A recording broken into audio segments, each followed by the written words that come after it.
Michael Jordan was royalty. He was Elvis Presley. He was the Beatles. It was Michael Jordan versus the NBA. He was that good, and he had a charisma that was unique to him, but also that killer instinct of wanting to win. When Michael Jordan came into town, the Great Western Forum became the place to be. You couldn't live your life if you didn't get a chance to see Michael Jordan perform in person.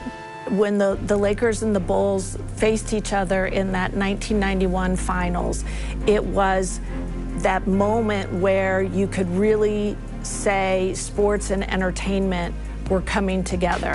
When the Bulls won that series, you know, right there you saw like kind of the passing of the torch. You know, what Michael did and what Michael accomplished and represented in the 90s inspired the next generation of talent. Michael Jordan is the greatest of all time. Just up the 110 freeway from the Great Western Forum, the glistening LA skyline. One of the storylines today, two of the Lakers starters, James Worthy and Byron Scott, injured and unable to play. Hi everyone, welcome to sunny Los Angeles for Game 5 of the 1991 NBA Finals. Chicago with the commanding 3-1 lead. With Coach Mike Fratello and Clark Kellogg and David Aldridge on the sideline, this is Kevin Harlan. Mike Fratello, Michael Jordan and the Bulls, one game away from their first title. Kev, Chicago has won the last 3 games of the series. The Bulls have all the momentum. They have a speed and quickness advantage. Michael can taste that first title. And for the Lakers, their backs against the wall and without 2 of their starters. Those 2 guys are Byron Scott and James Worthy, Kevin, both out tonight. A devastating blow for the Lakers. So Magic Johnson will have to take on more of a load, figure out a way to ignite a stagnant, depleted Lakers offense. That is a gigantic challenge. And now a look at the Chicago Bulls. The MVP, Michael Jordan, is in the backcourt, joined by sharpshooting John Paxson. Chicago's defensive stopper, Scottie Pippen, is in the small forward. Horace Grant is at the 4. And the experienced veteran, Bill Cartwright, is at the center. And for the Lakers, Magic Johnson runs showtime. Terry Teagle and A.C. Green are in the lineup, both injury replacements. Sam Perkins at the 4 can really shoot it. And Vlade Divac, the young, skilled 5. The Lakers missing 2 starters, Byron Scott and James Worthy. They'll really rely heavily on 2 rookies, Tony Smith and Eldon Campbell. Jordan is averaging just about 12 assists during the finals. That's an early one, a great sign for the Bulls. Johnson surveying the floor. Pass to Teagle. 6 on the shot clock. The Lakers need to get a shot off here. From deep. Johnson can't get it to go. And Clark for L.A. A.C. Green is going to have to be a very big part of their attack tonight.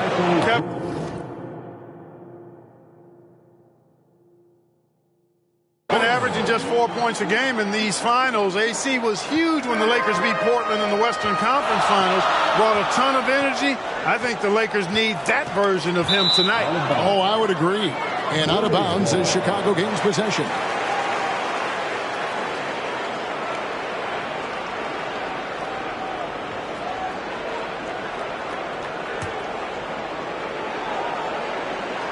About 1 minute into the first quarter. I remember in Game 4, the last time out, the Lakers shot just 37% from the floor. Scottie Pippen and Michael Jordan were monsters on the defensive end. Magic and the Lakers will need to execute better to have a shot tonight. 37% just is not going to get it done. Johnson dishes to Perkins. And good coming off the assist by Magic Johnson. A teammate of Jordan's at North Carolina, Sam Perkins. Those 2 won a national title with the Tar Heels back in 1982. In these finals, Sam has been up and down. Yeah, he has been, Mike. I mean, you think about it. He hit the game-winning 3 in Game 1. Then the last time out, Game 4, he was 1 for 15. The Lakers need him to be much better tonight. 1 for 15 is kind of like I shoot. Here's Jordan. In this closeout game, Michael Jordan is off to a quick start. I've got Michael Jordan on the injury watch list tonight. He's got a jammed toe. It's badly bruised, and you know how painful those can be, Coach. Extremely difficult to play through that kind of an injury. After playing through that toe injury in Game 4, Michael told us it didn't bother him then, and it won't bother him now. I think Jordan will be A-OK tonight. Shot clock at 2. Here's Teagle. A three-pointer, no good. Jordan, high post. He's got 6. The Bulls looking to close this series out. And off to a hot start. Johnson against Jordan. Shoots off the step back, and the Lakers take on 2 more. The fact that Chicago has had Michael Jordan and Scottie Pippen take turns defending Magic Johnson has really served the Bulls well. They've been able to pick up the Magic Man full court and has caused him to expend a lot of energy trying to get the Lakers into their offense. And Chicago's looking to tire out Magic. Make him work bringing the ball up the court.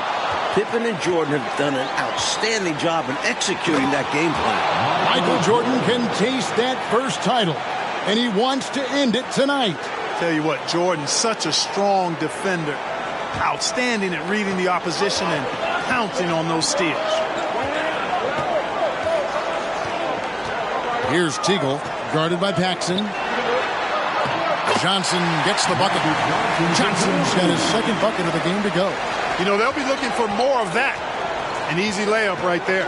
Always nice to get a few easy ones early in the game to build a rhythm. And Michael Jordan, smelling blood, looking to break the will of the Los Angeles Lakers. He wants to finish this series off in 5. So far, Clark, the leader in assists in the finals, not Magic Johnson. It's Michael Jordan facilitating. How about that, partner? I mean, he's been incredible, averaging about 12 assists per game. Wow. He's also been the leading scorer in each game as well.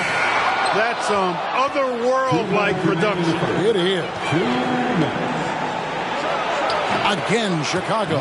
Doesn't get any easier for Jordan. Terrific at exploiting the defense in transition. So timeout called here, the first for Los Angeles. We've seen Michael Jordan really having a great game. Time to talk it over. They got to put their heads together to figure out how to slow him down. Campbell is checked in for the Lakers. Smith comes in for Teagle. Campbell. Tony Smith.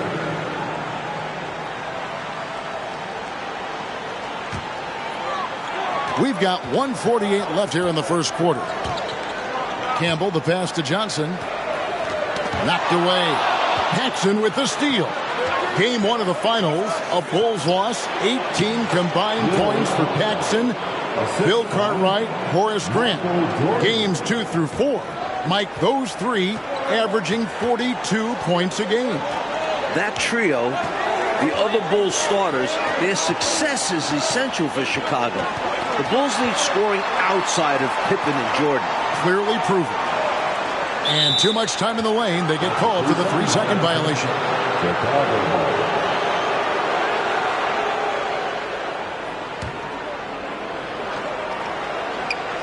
Puts it up from 15.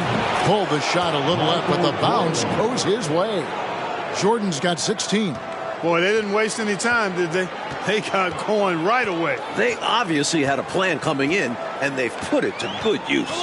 And the Lakers have had some tough luck with injuries so far, especially in Game 4. For more, let's go to David Aldridge.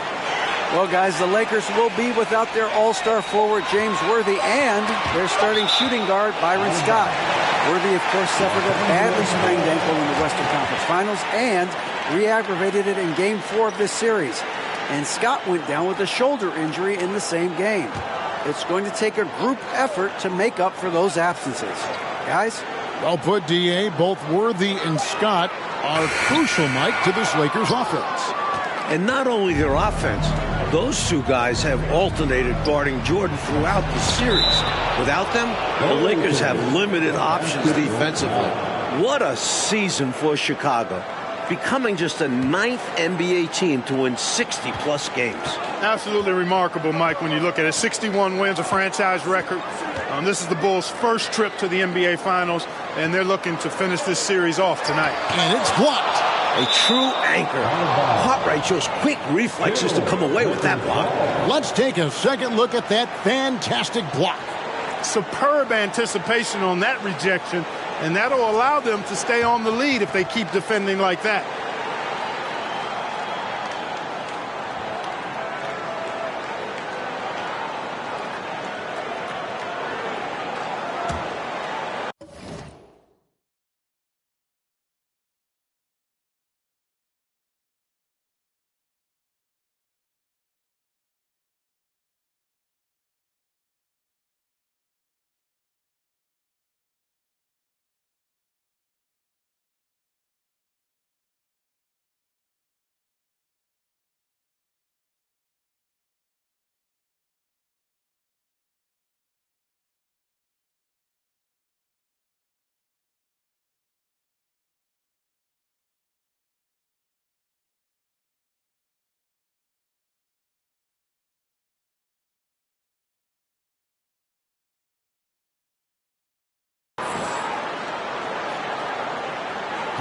"20 seconds left here in the opening quarter.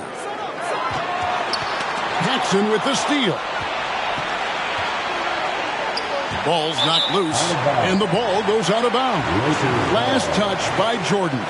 Guys, I'm at a loss for words. What was that? Now Smith. There's the pass to Johnson.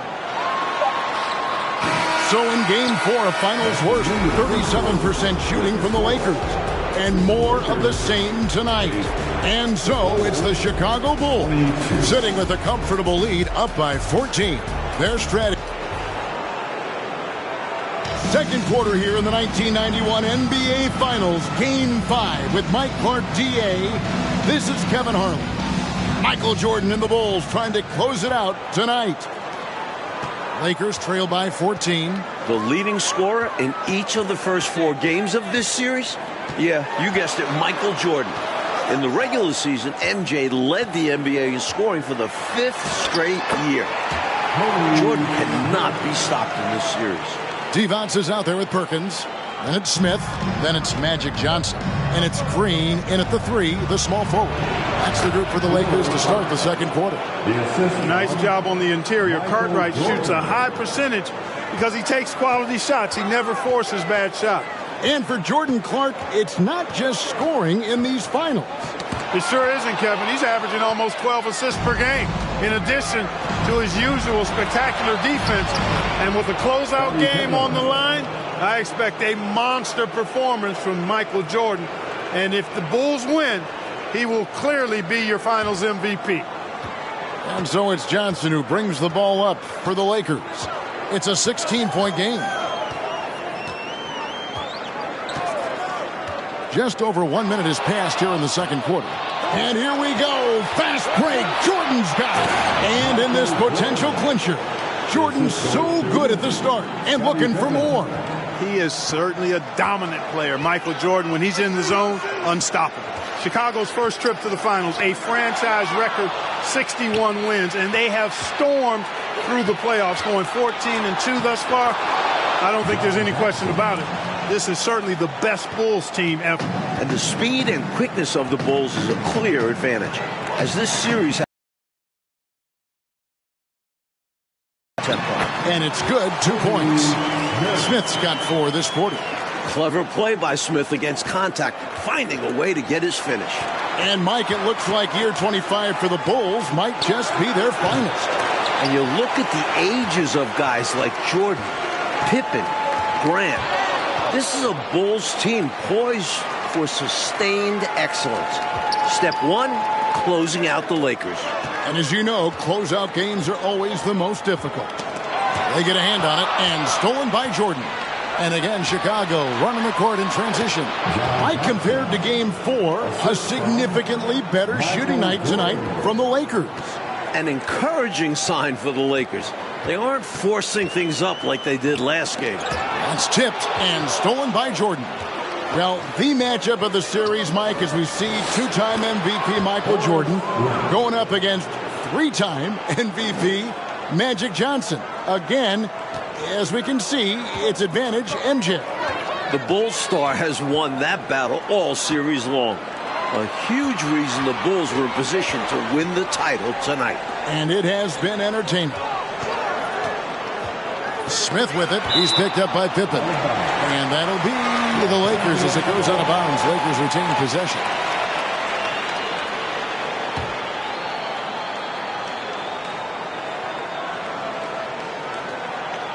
Now about 3 minutes gone in the second quarter of basketball. Shot clock at 3. Here's Johnson, and the shot clock expires. 24-second violation.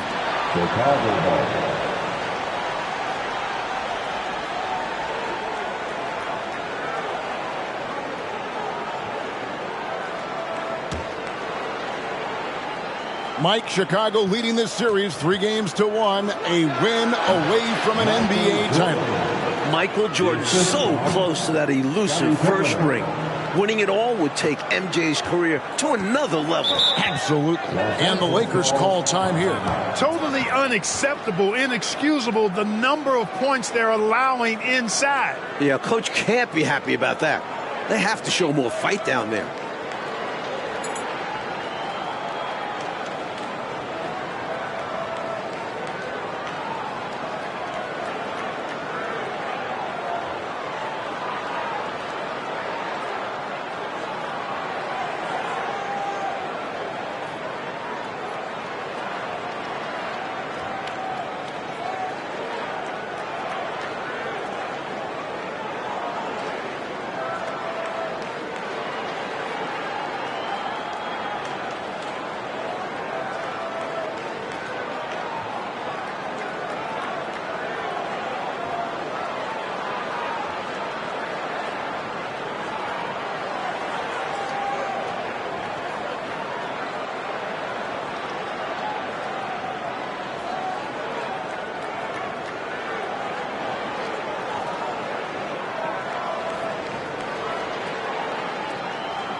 Here in the second quarter, just under 3.5 minutes played. Jordan against Smith. Poked away and stolen by Jordan. They're running. Remember, Chicago and LA, two very different, distinct franchises, Mike. This is the Lakers' 9th trip to the finals since 1980. They're used to being here. For Chicago, this is their first ever trip to the finals. Johnson dishes to Green. Nice ball movement here by the Lakers. Divac kicks to Smith. Shot clock at 6. Divac sets a screen. Smith the pass to Divac. And here's the fast break. Jordan leading the way over Smith. And Jordan is cooking here in the second. You can tell he wants to end this series. One of the many things Jordan does well. Keep his body under control. Pass to Divac.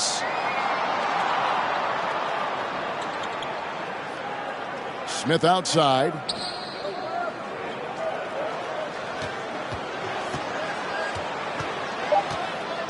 Outside, Perkins.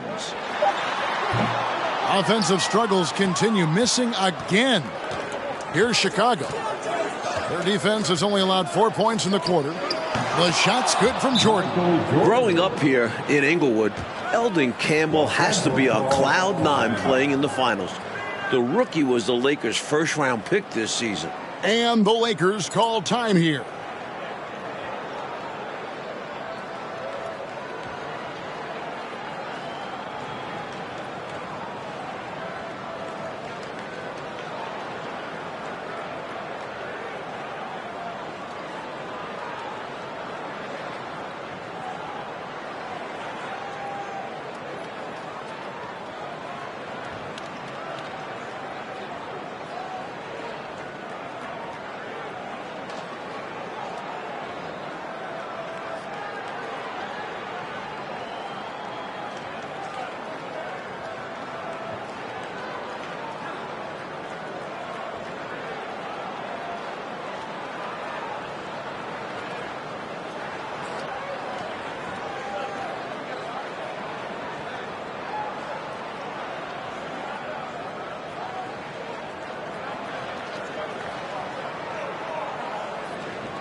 Some changes for the Lakers. Campbell, he's checked in for Divac, and it's Teagle in for Smith. Terry Teagle.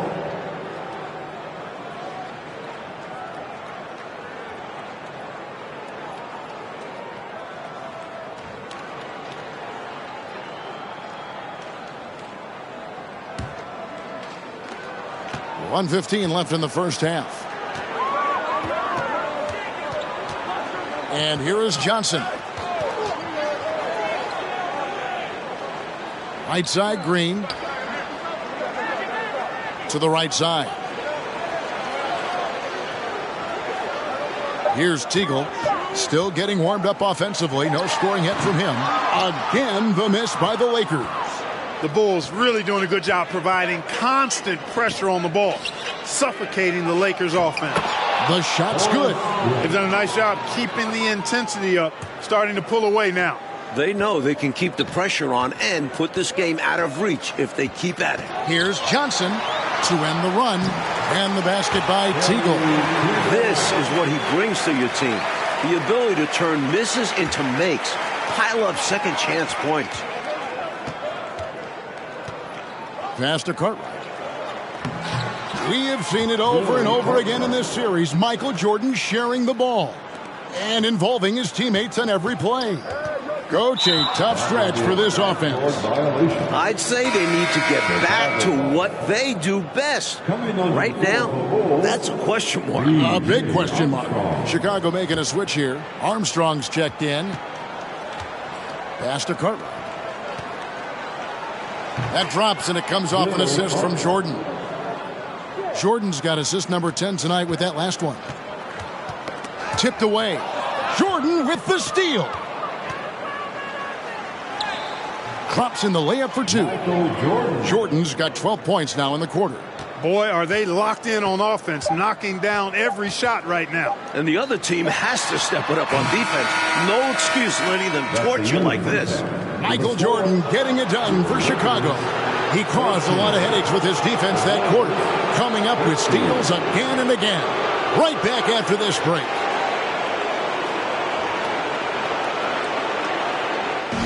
The sun is setting over Los Angeles and maybe the NBA season.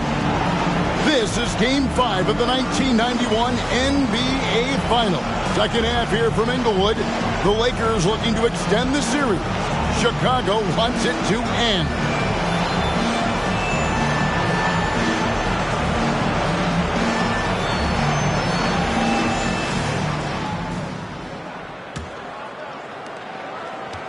And so it's Johnson who brings the ball up for Los Angeles. Winning an NBA title is the final hurdle for Michael Jordan. He's won MVPs, scoring titles, even a Defensive Player of the Year award. But it's a team game, and winning...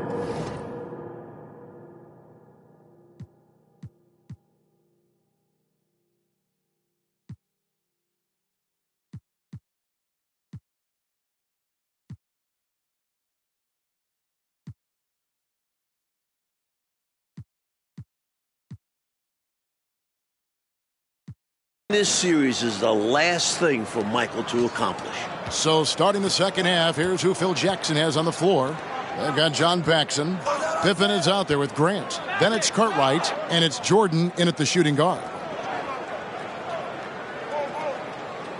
Here's Teagle. Perkins with the screen. Just 5 to shoot. Puts up a 3. And it's Teagle missing. And an NBA title, the only thing missing for the great Michael Jordan, Clark. And Kevin, he's made some sacrifices, no doubt about it. As a young pro, I think sometimes Jordan tried to do it all himself. But MJ's game has continued to evolve, especially his passing. He's developed so much. Getting a ring is the final spoke in the wheel. This Bulls offense is running through Michael Jordan, Mike Fratello, piling up assists once again. Phil Jackson wants Michael making the decisions. The league MVP is so smart. Jordan is dictating this game. Every facet of this game, you're right. Johnson dishes to Green. Knocks it loose. Stolen by Pippen. Now let's go to David Aldridge on the sidelines. Thank you, Kevin. The Bulls defense has been outstanding so far in this series, holding the Showtime Lakers to 89 points per game. On Sunday, they held them to 37% shooting. Scottie Pippen has been outstanding against Magic Johnson, picking him up full court. But Jordan has been the primary defender, and he's done a tremendous job making things difficult for the Magic Man. Guys? That's been interesting to watch. David, thank you. Jordan's defense, Mike, has been on another level throughout this series. Yeah, on top of playing pesky defense on Magic, he's averaging over 2 steals per game and about 1.5 blocks, leading the Bulls in both categories. That's something else. The Lakers are struggling with their shots tonight, Clark. They just can't get into a groove. Well, I think you've got to look at the opponent and give them some credit. You know, the duo of Pippen and Jordan, as good defensively as any in the NBA right now, and maybe in the history of the league when you think about it. They've been terrific. And the Lakers making a change here.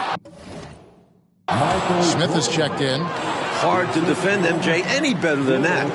He's just such a cold-blooded shooter with the jump shot. Johnson outside. Just over 2.5 minutes gone by here in the second half. To end the drought. Magic is struggling. The Lakers need him to play better if they want to get this series back to Chicago. Here's Jordan. Wow, out of the break, Michael Jordan has been on fire. Inside, Jordan runs into some good coverage, but he keeps his cool and finds a way to beat it, while Michael Jordan gets the headlines, and deservedly so. Scottie Pippen is the glue of this team. Excellent defensively, a great passer. Pippen does it all. And off the left side of the rim, and it swirls in for him. Jordan's got 42 in the game. Smith in the posts. He's against Jordan. Cartwright with it. Now Smith defending. Here's Jordan. And it's Jordan with the jam. And, you know, their lead just continues to grow, and it's not just because of their offense. They're getting it done at both ends. Yeah, their defense has been stellar as well. Great work on both ends. And, Clark, when you think of Scottie Pippen, do you think he was an all-star snub this year? Absolutely, Kevin. No question about it. I mean, he's the second best player on a 61-win team. Agreed. I'm wondering how he didn't make it. I think we've seen Pippen make a statement during these playoffs. He's stuffing the stat sheet, averaging 21, 9 boards, and 6 assists. That's enough to stamp him as an elite player. Well, you make a great point. In his first finals closeout game, Michael Jordan is looking to shut the door on the Lakers season. Smith. And good coming off the assist by Magic Johnson. Smith's got 6 points. Such great vision. That's why they call him Magic. Always seems to find the open man. Well, Mike, all series long, we've been monitoring the battle of MVPs. Magic Johnson against Michael Jordan. And as we can see, Jordan with the advantage tonight. And Kev, it's been that way the entire finals. The Bulls have a 3-1 advantage. A huge reason is Michael has outperformed Magic. For 3 straight seasons in the playoffs, the Bulls were eliminated by the Pistons. But Chicago swept the bad boys to get here to this finals, slaying their dragon in the process. Campbell, he's checked in for D-Box. That's good from Cartwright. And the Bulls eliminating the Pistons, Mike, the defending NBA champions, in the Eastern Conference Finals. That Pistons series was a mental hurdle for the Bulls. Players telling me in previous years, the Pistons' mind games would get to Chicago. Not the case this time around. The Bulls maturing as a team. Mentally strong for sure. Rocket 2. Smith, no luck. And here are the Bulls now. This run now up to 22 points to 2. Armstrong gets the bucket. Jordan has destroyed the Lakers passing the rock in the finals. MJ showing he's become more than just a scorer. Smith feeling it out a bit. On the wing, Green. Smith outside. from 12 feet out. No good on the shot, a bit long that time. And so it's Williams who brings it up for the Bulls. They've only allowed 2 points so far here in the second half. Jordan's got a lot of flash to his game. A terrific guard, loves getting tricky with his ball handling and creating shots for himself. Smith against Jordan. Now here is Smith. T right on him. Campbell a screen on Jordan. Back to Johnson. To the middle. Plenty of space.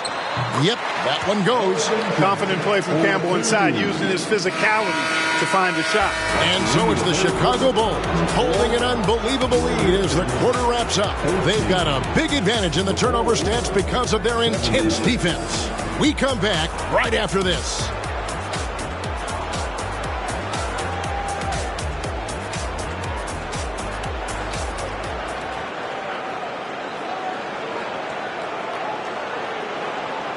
And the fourth quarter from Inglewood. NBA Finals Game 5. Kevin Harlan joined by Mike Fratello, Clark Kellogg, and David Aldridge. Could this be the final period of hoops played this season?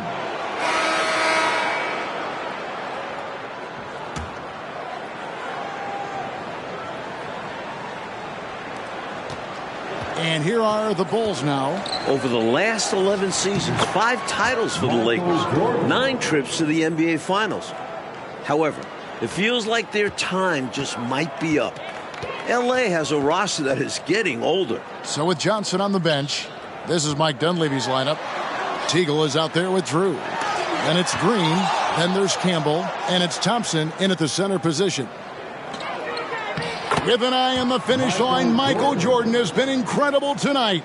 That first title is so close. Oh, and they need a basket in the worst way. I think they're forcing things right now, and it's why their offense looks so pedestrian. Shots good by Green. Mark the state of this Lakers franchise. Will they be dominant, you think, this decade?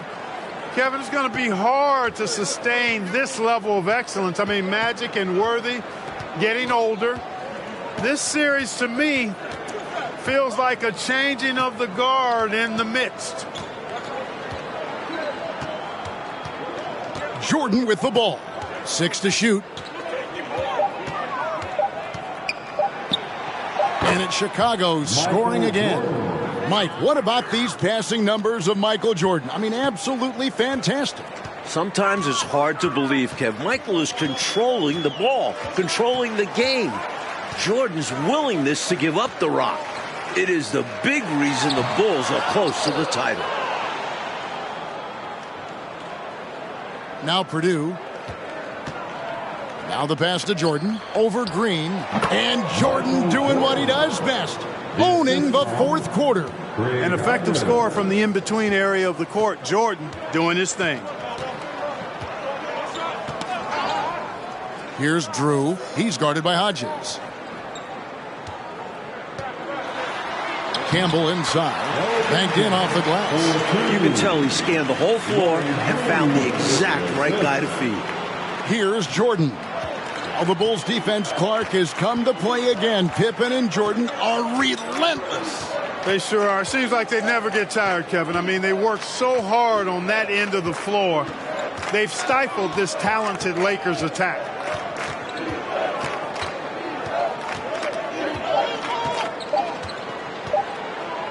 Lets it fly from 18. It's Chicago with another bucket. Boy, you take a look at that jump shot of Jordan's, effortless and impeccable in its mechanics. Here's Drew. Around 3 minutes gone here in the fourth quarter. Green passes to Teagle. Knocked loose. From deep three-point range, Purdue with the rebound. That shot's not going to make his teammates or his coaches happy. Yeah, the only thing that kind of shot helps is your opponent's chance of winning. Outside, Jordan.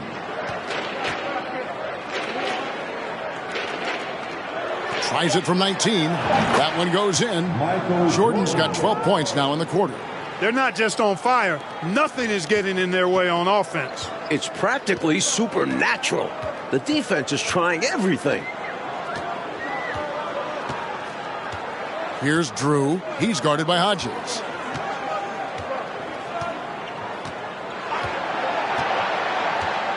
Pass to Teagle. Kicks it to Green.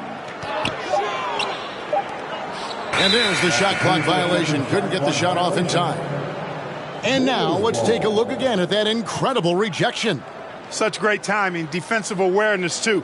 When you have to face a defender that can reject you like this, it certainly can change your approach. Some changes for the Lakers. Adi Divac checked in for Thompson. Smith comes in for Green, and it's Johnson in for Drew. And Chicago also making a switch. Williams, he's checked in for Livingston. 2 minutes. Now, here is Jordan.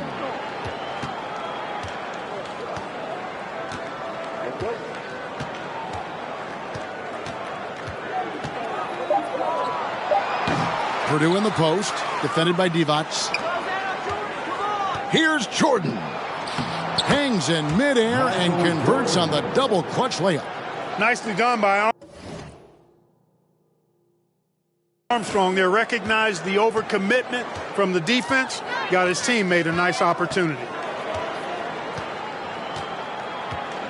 Hodges against Johnson. Passes it to Teagle. Smith on the wing.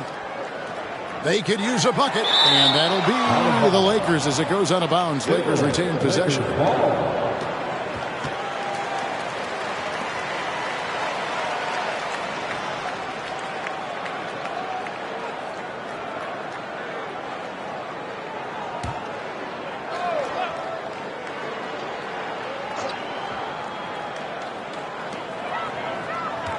Clock at 6. Johnson against Hodges. Looking to get back on track here. And they'll turn it over. Could not get off a shot. 24-second violation.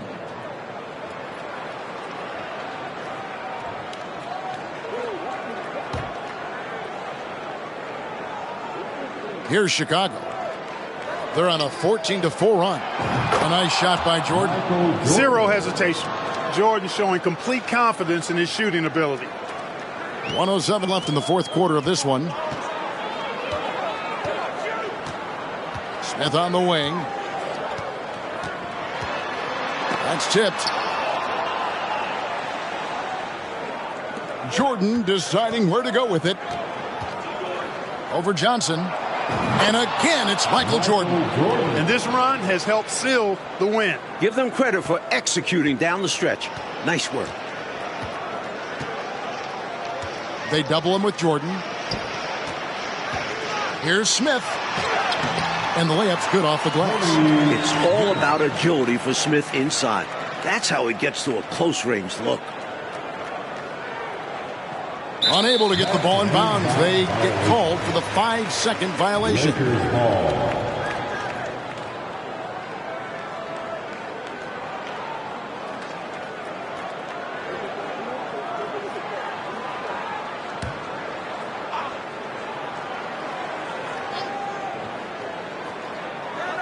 36 seconds left to play here in the fourth. Back to Johnson.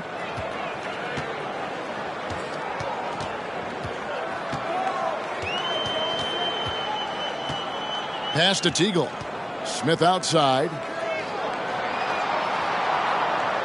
Just 4 to shoot. Pulls it up. And they force the shot clock violation. Great D. Bulls ball.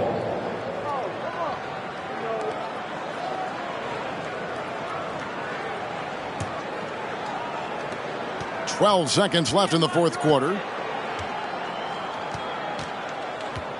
Outside, Jordan. Can he keep it going? It's Chicago with another bucket. And, you know, I like Jordan's shot selection here. Has a great understanding for when to fire. Michael Jordan and the Chicago Bulls have done it. For the first time, Mike Fratello, the Bulls are world champions.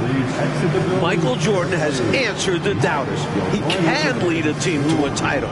This has to be extra sweet for Michael. And for the Bulls, Clark Kellogg, this is a long time coming. Tremendous job by this entire organization.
When Michael Jordan played in Chicago, the crowd just went crazy to another decibel level.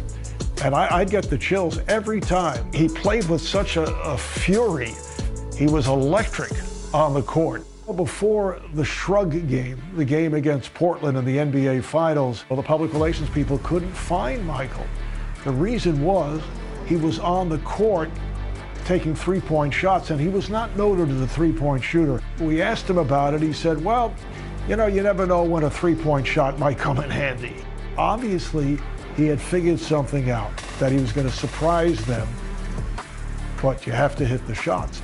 This incredible onslaught of threes takes place in the first half, and he hit 6 of them.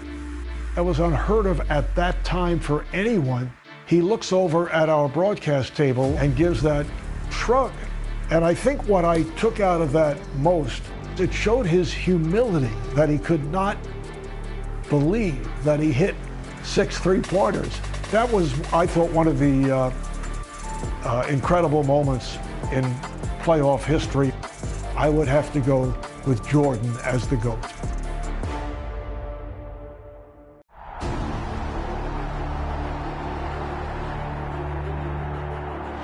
Playing in the NBA Finals, motivation is a given. But if bulletin board material carries weight, the Blazers have plenty. The defending champion Bulls have added their voices to a chorus casting Portland as a paper tiger with talent to burn but unable to stick to a winning script. Now, can the Blazers shred that narrative and write their own championship chapter?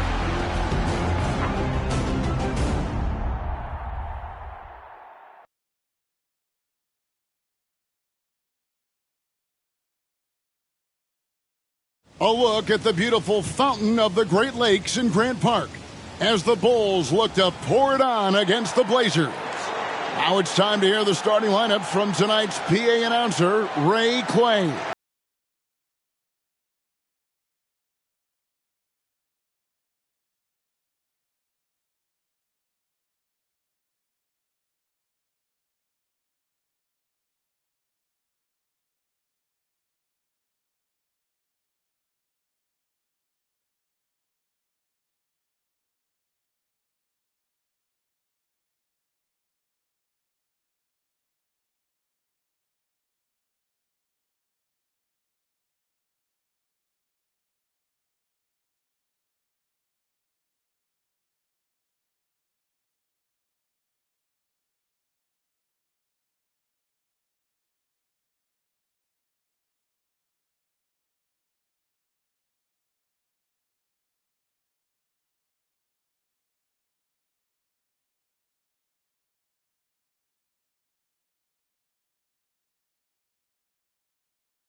Clark Kellogg and David Aldridge, I'm Kevin Harlan.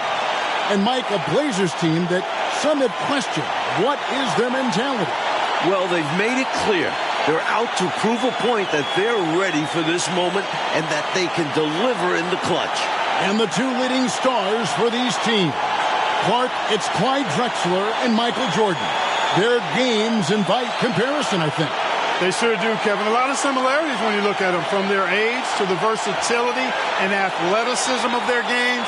Air Jordan and Clyde the Glide, both cleared for takeoff. On the floor for Portland, it'll be Terry Porter and Clyde Drexler in the backcourt. Up front, Jerome Kersey is at small forward.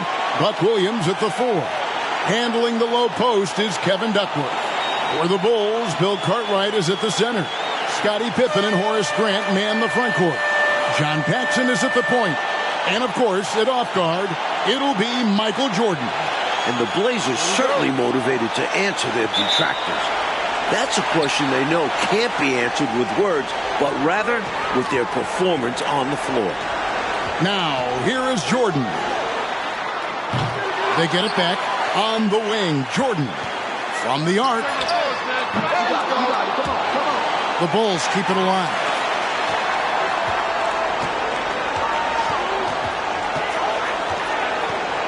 From deep.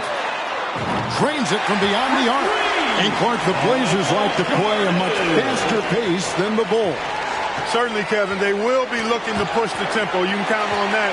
And that could help them with their execution, in my mind. Much simpler pushing the ball with a numbers advantage than going against the set half-court defense.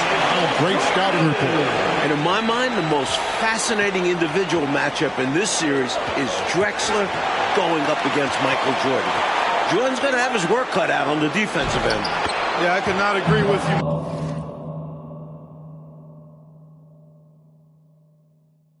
Coach. Yeah, you know, MJ's guarding the guy who's averaging 27 points a game in the playoffs in Drexler. So he's going to have to really do a lot of work at both ends of the floor. And a great job to get that angle on a tremendous drop. Aggressive take there to get inside. Looking to make tying an NBA Finals record in a hand. Michael Jordan with his third 3, providing an early lift for the Chicago Bulls. Now here's Porter. Kicks it to Drexler. And it's blocked. The length of Portland. 7'1", disruptive.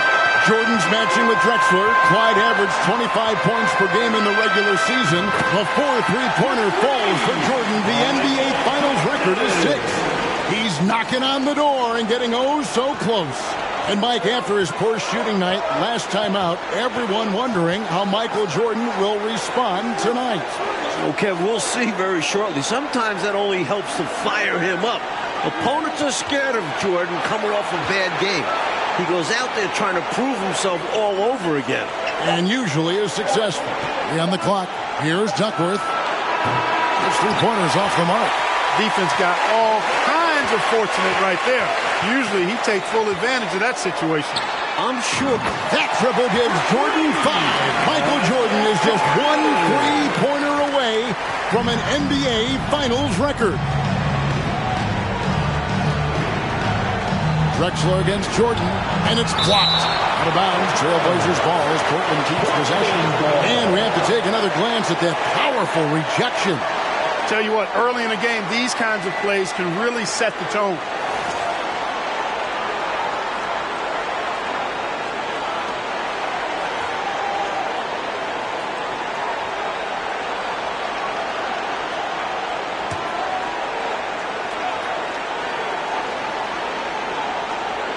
First quarter of basketball, just over 2.5 minutes play. Shot clock at 6. Porter double team. Picked off in midair. And one thing the Bulls have been relying on is Jordan's scoring, Clark, in the post. That's been a bit of a surprise tactic for them in the playoffs, and it's paid dividends. More and more, they're setting up Jordan on the block. We'll see if they stick with that tonight. From deep, Jordan tying the NBA Finals record. Michael Jordan with an exceptional display of shooting. That was his 6th three-pointer in this game. So timeout called here, the first for Portland.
Trailblazers trail by 16. Like, one thing with this matchup, Terry Porter has really struggled against the Bulls in the past. Definitely not a good sign for the Blazers. Porter's one of their most important players. They need him to come up big in this series. 5 on the clock. Got a piece of it. Here's Porter. And he hits it just before the shot clock expires. A bigger point guard at 6'3". Porter's comfortable operating close inside. And here's Jordan outside. And the rebound goes to Kersey. Pass to Porter. Drexler scanning the floor. Duckworth sets a screen. Back to Porter.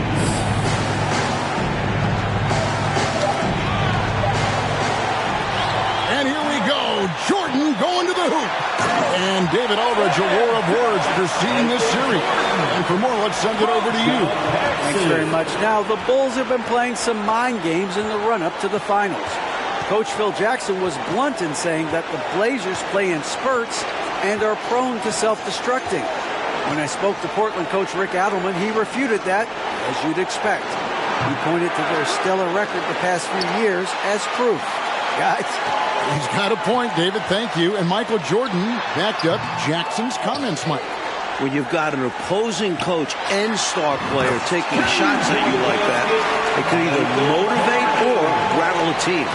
We'll find out how mentally tough the Blazers are. They'll put up a battle for sure. And in the run-up to this series, Phil Jackson really tried to establish a mental edge. His comments about the Blazers were pretty scathing.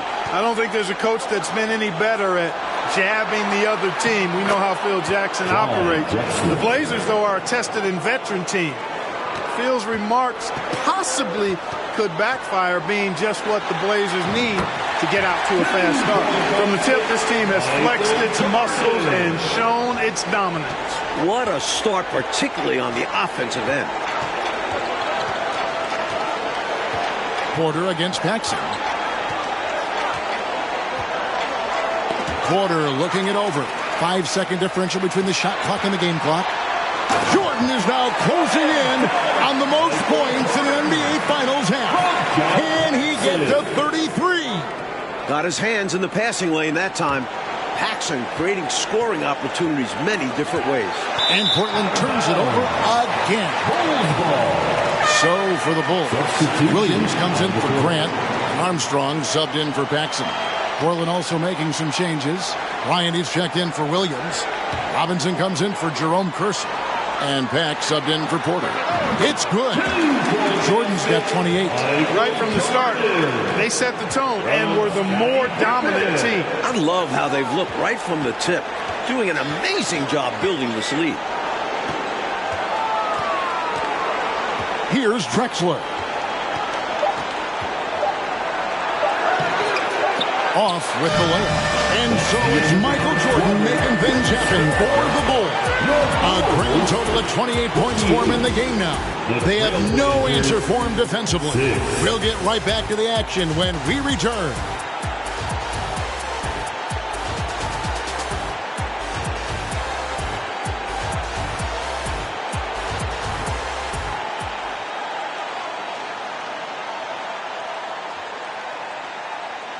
We welcome you back for the second quarter of Game 1 of the NBA Finals. Tremendous action so far between the Bulls and the Trailblazers.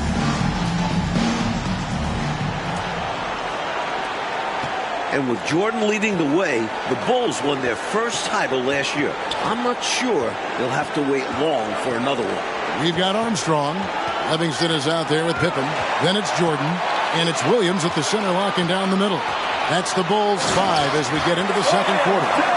Excellent pressure from Armstrong wins him the steal. And he knows just what to do with it. And when we talk about Jordan, we're talking about a man, Clark, in the prime of his career. At the very top of his game. Yeah, one of the best we've ever seen, Kevin. I wouldn't doubt the Larry O'Brien trophy lives in the Bulls trophy case for a few more years. I mean, the Blazers might not want to hear that, but it could very well happen. Jordan deciding where to go with it.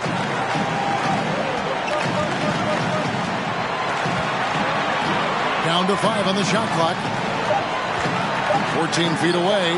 Shot is good off the back rim and in. Jordan's got 4 points this quarter.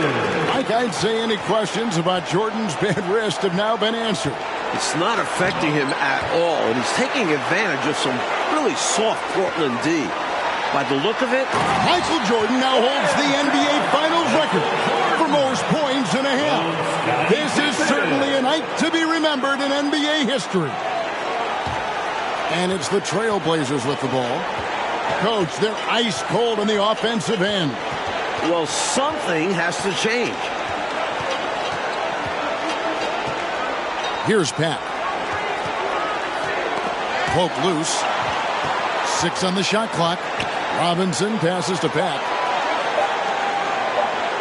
Bryant, that's for 2. Chicago grabs the miss. Not a bad look, just didn't fall. Now Jordan, he's got 34.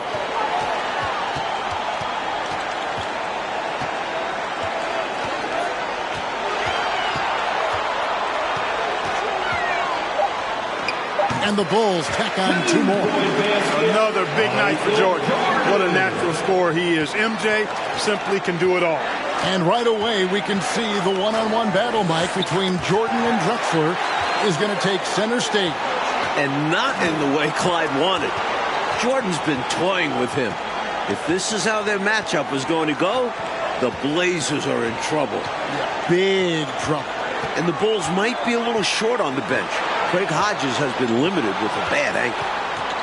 Tries from 16, and the Bulls tack on 2 more. An effective score from the in-between area of the court. Jordan doing his thing.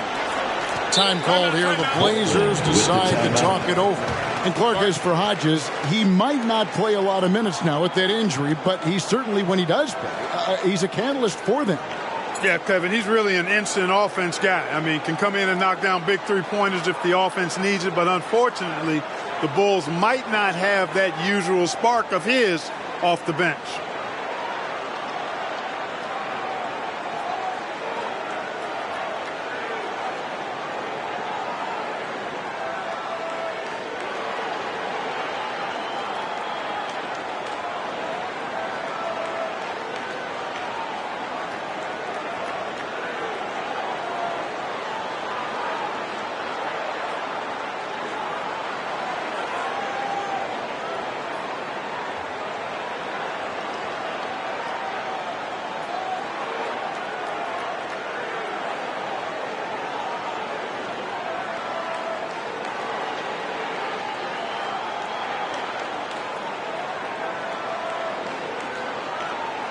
And Portland making a change here. Williams is checked in. Williams.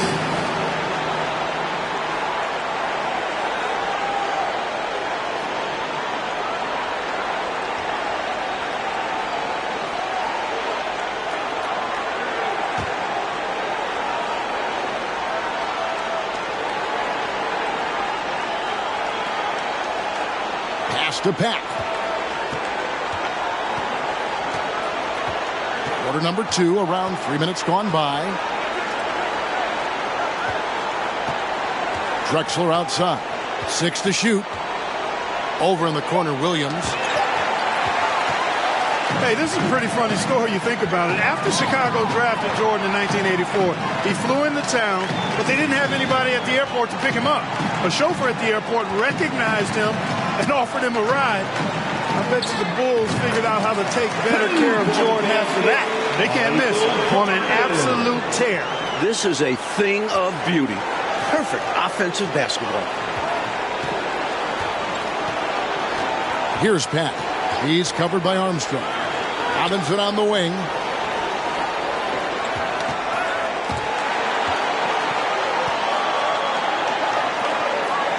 Feeds to Bryant. Clock at 4. And while we have a chance, let's send it over to David Aldridge courtside. Thanks, guys. In this series, of course, everyone's looked forward to that head-to-head matchup between Michael Jordan and Clyde Drexler. Jordan's defense is going to be a key role, maybe more so than it was in their last series. Cleveland's backcourt doesn't have the firepower that Drexler brings. It's Jordan's job to slow him down. We'll see if he's up to it, guys. Back to you. We will indeed. Okay, Dave, thank you very much. Mike, we all know how much Michael Jordan enjoys a challenge, and he's got a challenge in front of him right now. And I think he's already enjoying it. For as much attention as his offense gets, he can anchor this team with his defense as well. Good point.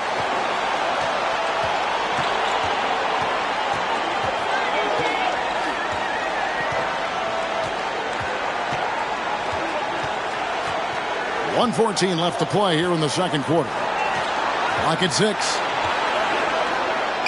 Another one. Falls for Chicago. Starting to pull out ahead off the back of some terrific offense. They are firing on all cylinders, aren't they? Hard to get stops when they're playing with this much energy. And here we go. Fast break. Jordan's got it.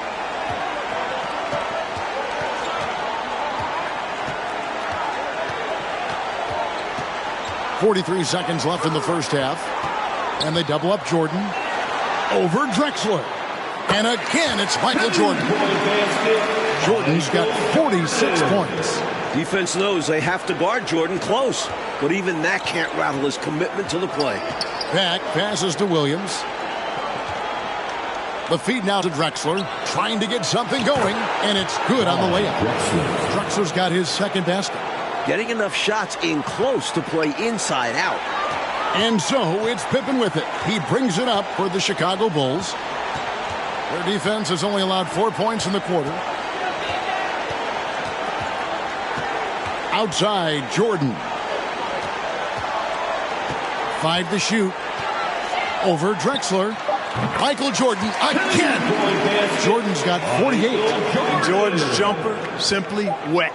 Love watching him rise up and knock it down. And through the first half, a pretty lopsided affair. Bulls out front as they wrap up the second quarter on a 20-4 run. And we'll be back for the second half following the break. Keep it right here on 2K Sports. Welcome into the third quarter here in Chicago, folks. The Bulls in pursuit of their second consecutive NBA title. A win here in Game 1 would go a long way toward making that happen.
And I don't know how Michael Jordan can follow up that performance in the first half. But we'll find out. Here's Drexler. And he drops in the layup off the glass. Drexler's got the first points of the third quarter up on the board for the Trailblazers. And here are the Bulls now, checking out the group for Rick Edelman to start this second half. We've got Kersey. Porter is out there with Drexler. And there's Buck Williams. And it's Duckworth in at the 5. And they double up Jordan. And we're going to have a jump ball. It's tied up there. One of the great halves in NBA history, Clark, shattering some league records in the process. And you know what, Kevin? Portland's got to be terrified. I mean, we thought his wrist might affect him. Instead, Jordan looks now like he's never been better. He's incredible. Again, Chicago. Hey, it's as plain as pound cake. Keep it simple. They want to see how big this league can get. No such thing as running up the score at this level. And Jordan, Mike, is just tormenting the Blazers from three-point range. It's going to take a much sharper effort from Portland defensively. They can't give Jordan an inch of room on the perimeter anymore. Second half of basketball, just over a minute played so far.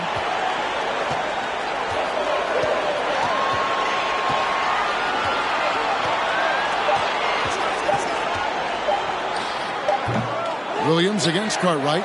Kicks it out to Jordan.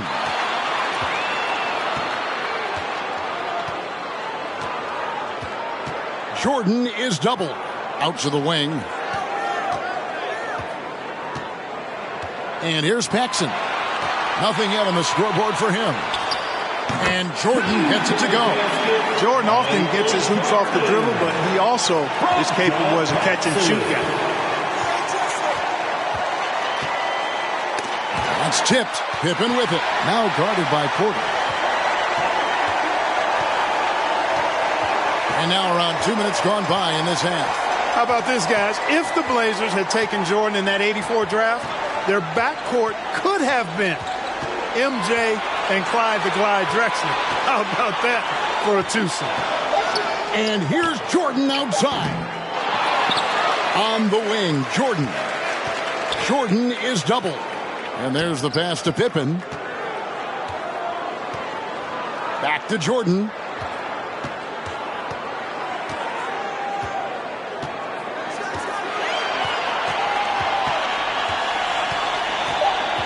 Jacks up a three. That one doesn't drop. And it's Portland the other way. Mike, the 84 draft is rehashed and looked at from every way, but it is scary to think, isn't it, about that guard combination in Portland had they drafted Michael Jordan. Well, the West had so many strong centers back then, you can't blame Portland for taking a big. But it would have been a lot of fun, Kev, to see MJ and Drexler team up. A couple of future Hall of Famers. Coach just trying to get something going here in the half court. Yeah, that's what they've been struggling to execute. Third quarter of basketball here in just a little under 3.5 minutes gone by. Pippen with it. He's been patient so far. Nothing on the roof here in Chicago is going to blow off. Michael Jordan just collected his 7th shot from beyond the three-point line. That's an NBA Finals record. Outside Williams. Passes it to Drexler. Here's Duckworth. That shot, no good. And Chicago will go the other way with the ball. Now here's Jordan. Non-stop scoring machine here. 2 minutes. There's 1:54 left here in the third quarter. Here's the three. They get it again. Cartwright, the pass to Jordan. Kings check in for the Bulls. Hansen comes in for Scottie Pippen. First team foul. Substitution on the court.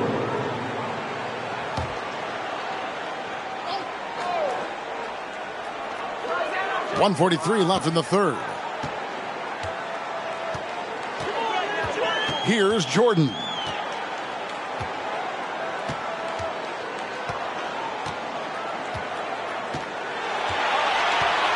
Just 5 on the clock. From downtown. Blazers foul. Kevin Duckworth.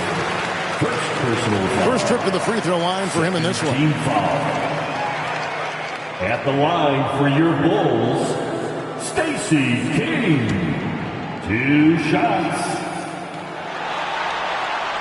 That free throw missing. Filling the role of a traditional center, King is a competent rebounder and defender. Plus, he is sturdy. Chicago making some changes. Williams, he's checked in for Grant. And Armstrong subbed in for Paxson. And then for the Trailblazers, Ryan, he's checked in for Duckworth. Robinson is subbed in for Kersey. Porter inside. He's covered by Armstrong. Porter kicks to Ainge. Robinson against Jordan. Bryant trying to free himself up. Portland no good that time either. And so here is Chicago. Just 4 points. That's all they've given up here in the second half. Robinson against Jordan. Count that one. Jordan's got 57 points. You know, this is why Jordan is such an effective scorer. Picks his spots really well inside. And the matchup between Jordan and Drexler. Mike is not going how the Blazers wanted it to. This could be a long series for Drexler. Jordan's not one to let up when he's got a guy on the ropes. Yep. Poked away. And here's the fast break.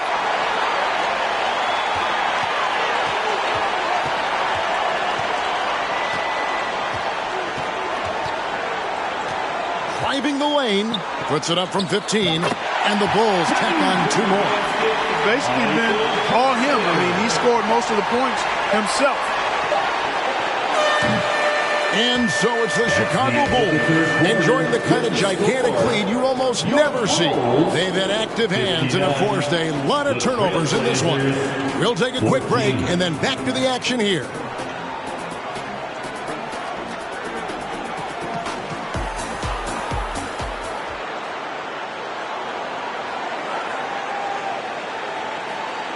Welcome back as we get set for the fourth quarter action here in Game 1 of the NBA Finals.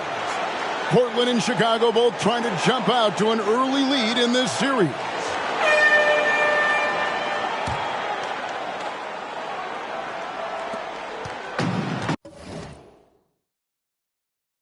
And here's Jordan. He'll bring it up for Chicago. And guys, I don't think there's a better crowd in sports than this Bulls crowd.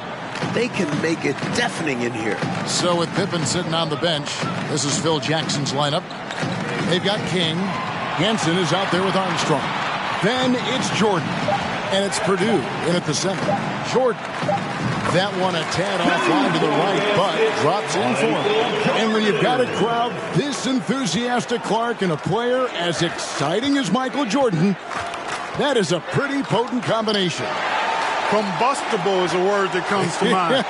Really a match made in heaven. I mean, MJ feeds off of that energy of the crowd.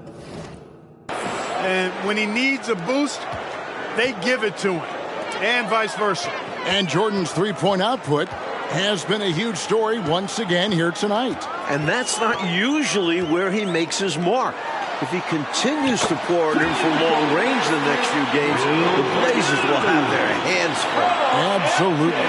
We've played just over 1 minute here in the fourth quarter. Knocked loose. And here we go. The Bulls fast break. Jordan's running. Gets it to go. That one good from Purdue. Such a savvy distributor. Jordan's court awareness and understanding for when his guys are open is impressive. Here's Watley. And here we go. Jordan going to the hoop. And slam dunk by Jordan. Well, they had the opportunity to break, and man, did they ever. They took full advantage of it. I don't know how you feel about it, but in the NBA, fast break points decide games. Here's Watley. There's a screen by Robinson. Oh, and there's the alley-oop. Very pretty alley-oop layup. What a lob. My goodness. Now that's a pair of teammates on the same page. Well said. Going airborne for that connection. Showing great control and a soft touch to finish that ball.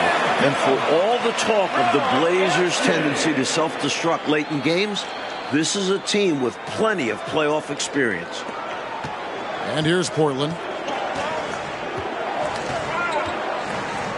Just a little under 2.5 minutes have passed now here in the fourth. Here's Watley. Out left to the wing. Shot clock at 5.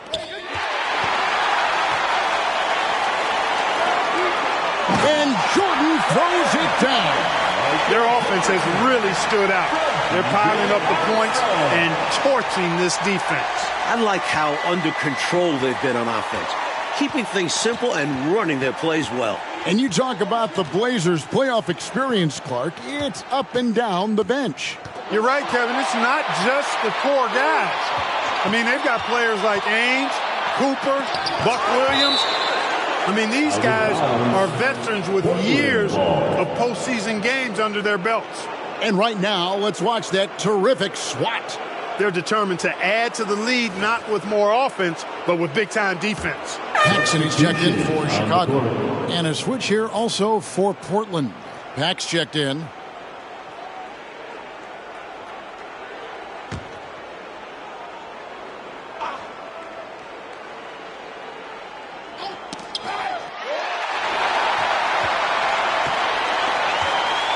Pass to Purdue.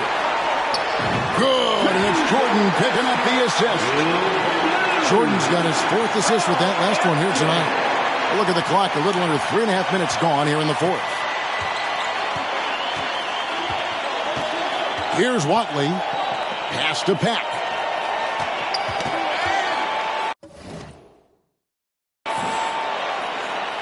The pass to Ainge. 13 feet away. Rebound by the Bulls.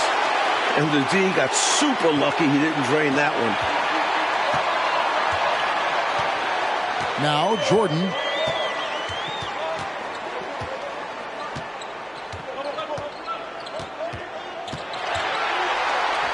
Down to 5 on the shot clock. From deep. And out of bounds as the Trailblazers gain possession. Trailblazers ball. Livingston's checked in for King.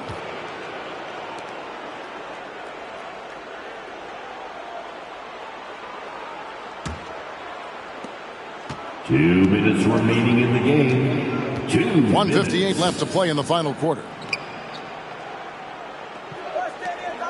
And here is Ainge. Passes to Watley. 5 to shoot.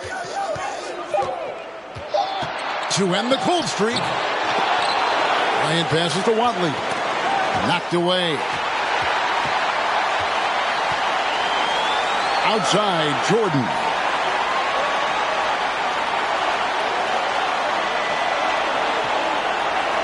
Lets it go with the 3. And the Bulls get it back.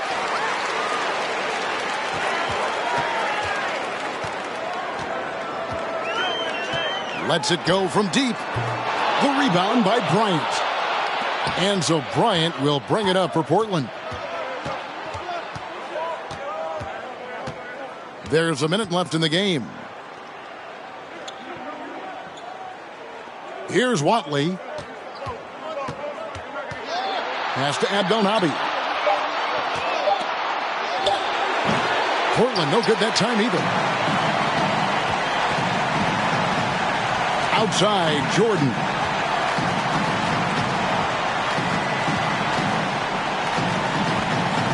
The 3. 6-second difference between the shot and game clock. Jordan is doubled. And the ball goes out of bounds. Last touch by Jordan.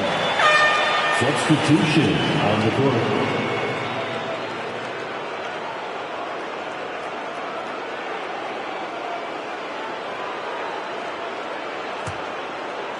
And here are the Trailblazers now. Here's Watley. Pass to Abdelnaby. And good that time. And so the timeout by... Jackson here. Guys, your thoughts? And they're hoping to wrap this one up. It's not completely over, and they know that. But if they carry out their game plan, they should be golden.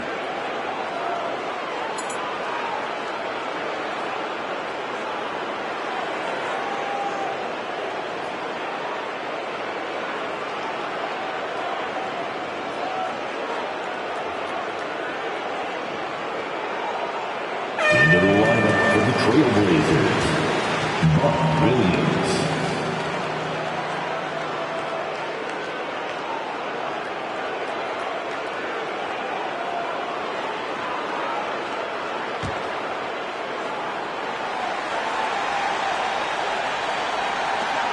There's 14 seconds left in the fourth quarter. And 3 from Jordan. This is unbelievable. 8 3-pointers from Michael Jordan. And the Blazers seem to have no answer. Here's Watley. And with this victory, the Bulls stand just 3 wins away, Mike Fratello, from their second consecutive title. And it looks like they are determined to make that happen. Michael Jordan's got one finger on the trophy already. And you know the Chicago crowd will be ready, Clark, for game 2. This building will be rocking. No question about it, Kevin. It will be a great atmosphere, but don't count the Blazers out now. There are still 3 games ahead in Portland.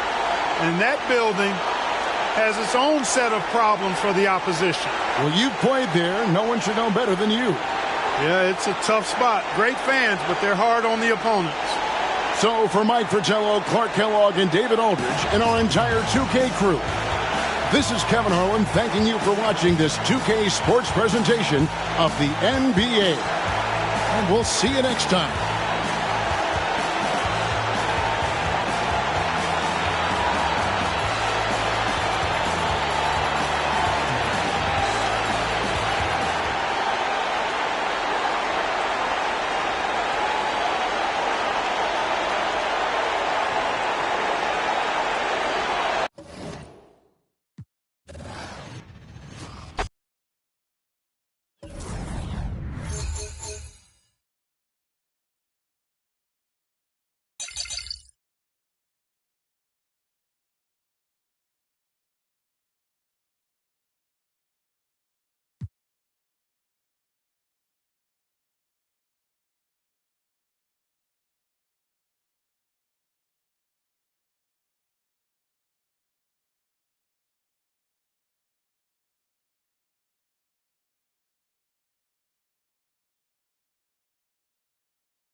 Michael changed the game because everyone tried to do the things that he did. He would drive down, dunk on people with their tongue wagging and all that stuff.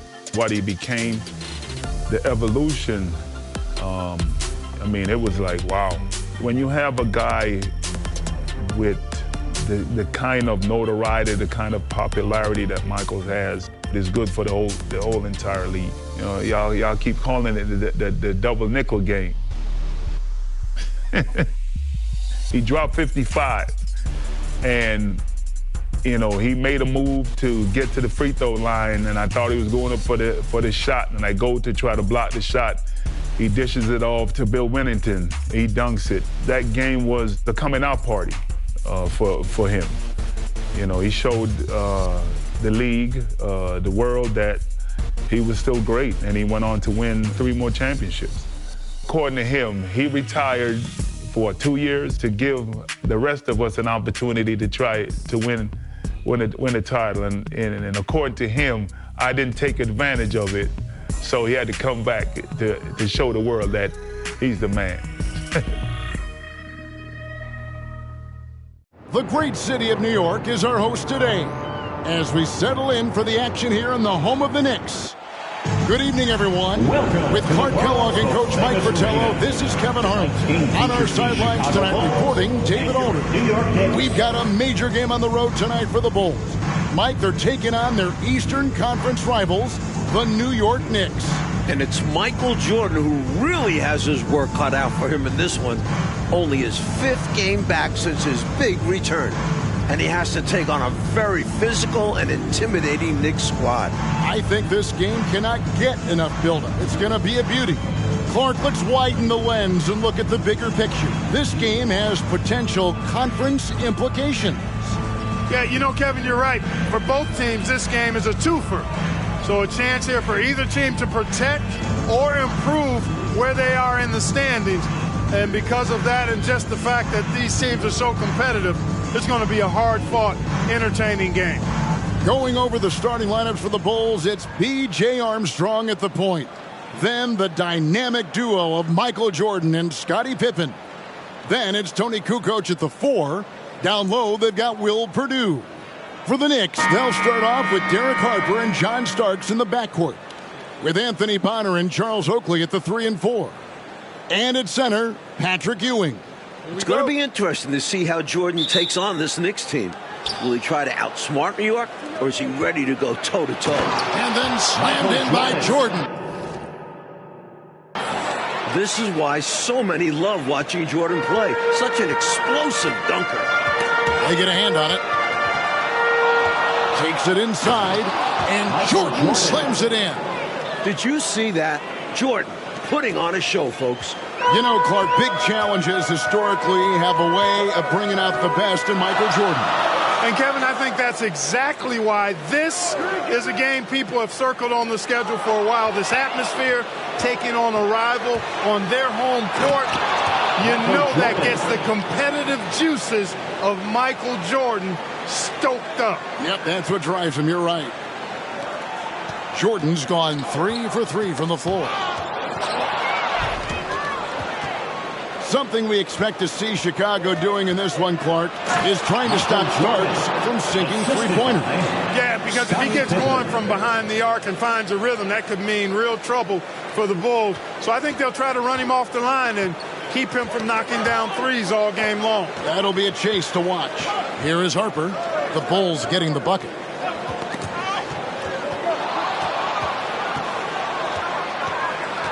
Always going up for the alley-oop here, and it's out of bounds. The Knicks will take it the other way. Not sure who he was looking for there. I know the third row definitely wasn't expecting a pass. New York with the ball. 8-point game. About a minute and a half through the first quarter. Bonner kicks to Starks. Passes it to Bonner. Back to Starks. Just 5 on the clock.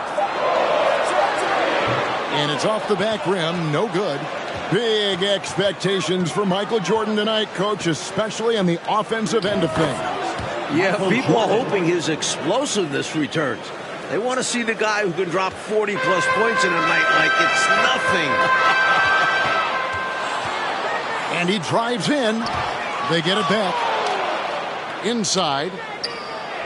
Michael Jordan all over Starks in this one. No answers for him so far. Just 2 days ago, Jordan hit a buzzer beater to steal the win off the Atlanta Hawks. Not bad for only your 4th game back in the NBA. You know, he also, Mike, was the leading scorer in that game as well, racking up 32 points. Chicago fans were very glad to see him show up like that in the clutch. And Michael Jordan hoping to pick up David Aldridge where he left off in 1993. Thanks very much. The big question for everyone tonight, of course, is MJ really back? Is he ready for these Knicks? I got a chance to talk to Michael earlier today, and his attitude is to relax and, as he said, let the game come to him. Worth noting, in the shoot-around this afternoon, he did hit 2 half-court shots back-to-back.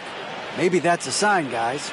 That's pretty impressive, David. Thanks for the report. And Clark, you never know. Maybe it's foreshadowing of some sort. Well, I tell you what, it was never part of my routine to take any shot that I didn't think I was going to take in the game. And a half-court heave was not on my shot-taking agenda.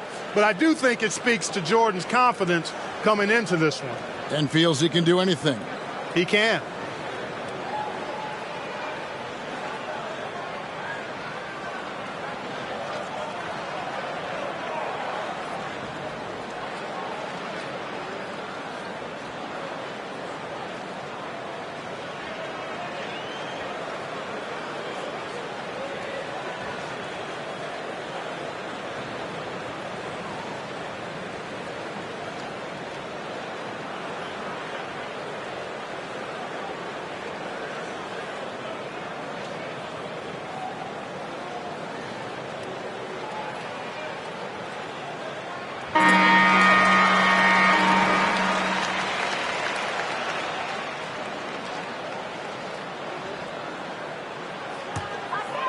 Here in the first, just under 2.5 minutes played so far. Armstrong against Harper. Here's Ewing. Nails the baby hook. You talk about a hostile crowd. Coach, these Knicks fans are going to be very vocal. It seems all game long.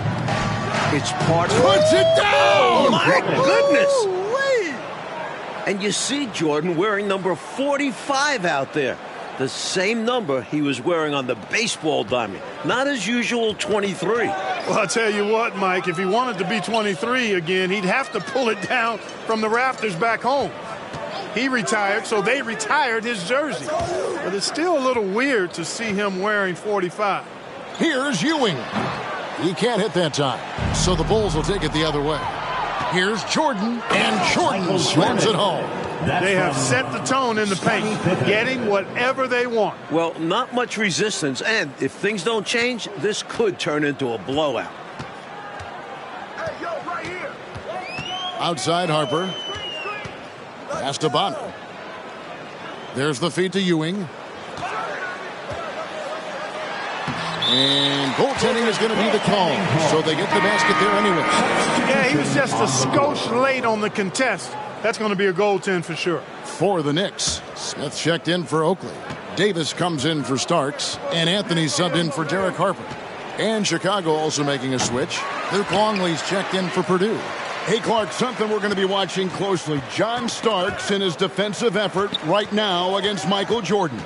Kevin, that is a ginormous task, but one that Starks doesn't back away from, and I think he's up to the challenge.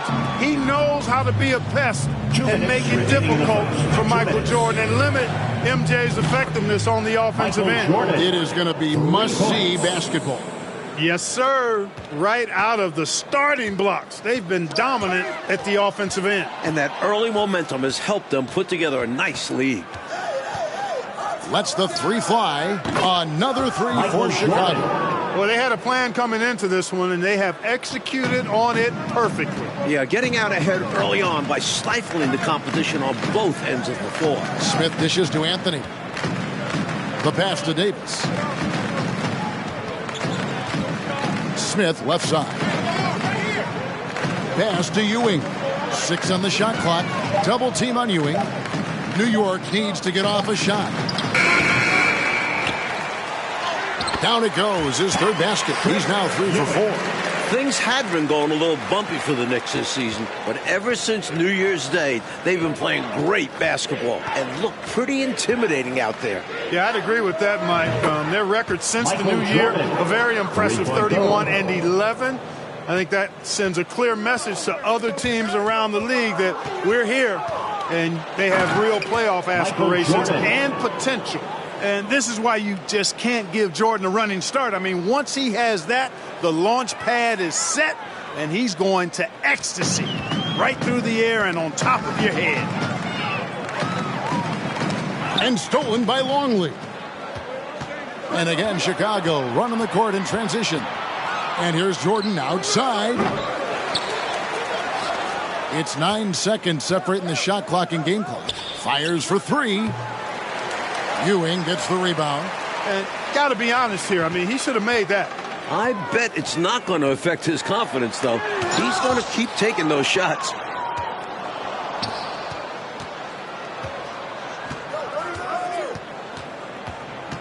Jordan looking around. And Jordan matching his game high from a few days ago in Atlanta. He's got 32. They are really shooting the heck out of the ball. Fantastic start from 3. When you knock down threes early, it stretches the floor, opens everything up. And so it's Michael Jordan making things happen for Chicago. And he's supplying a lot of their offense with his three-point shooting. Knocked down 4 from distance in that quarter alone. Back right after this.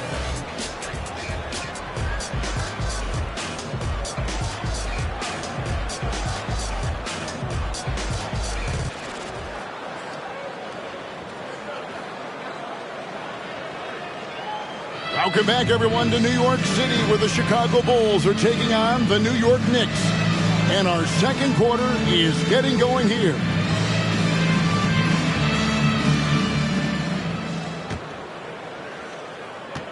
Jordan's gone 4 of 7 from long range, so some big numbers for him outside. The atmosphere in this building right now is fantastic as we go into the second quarter.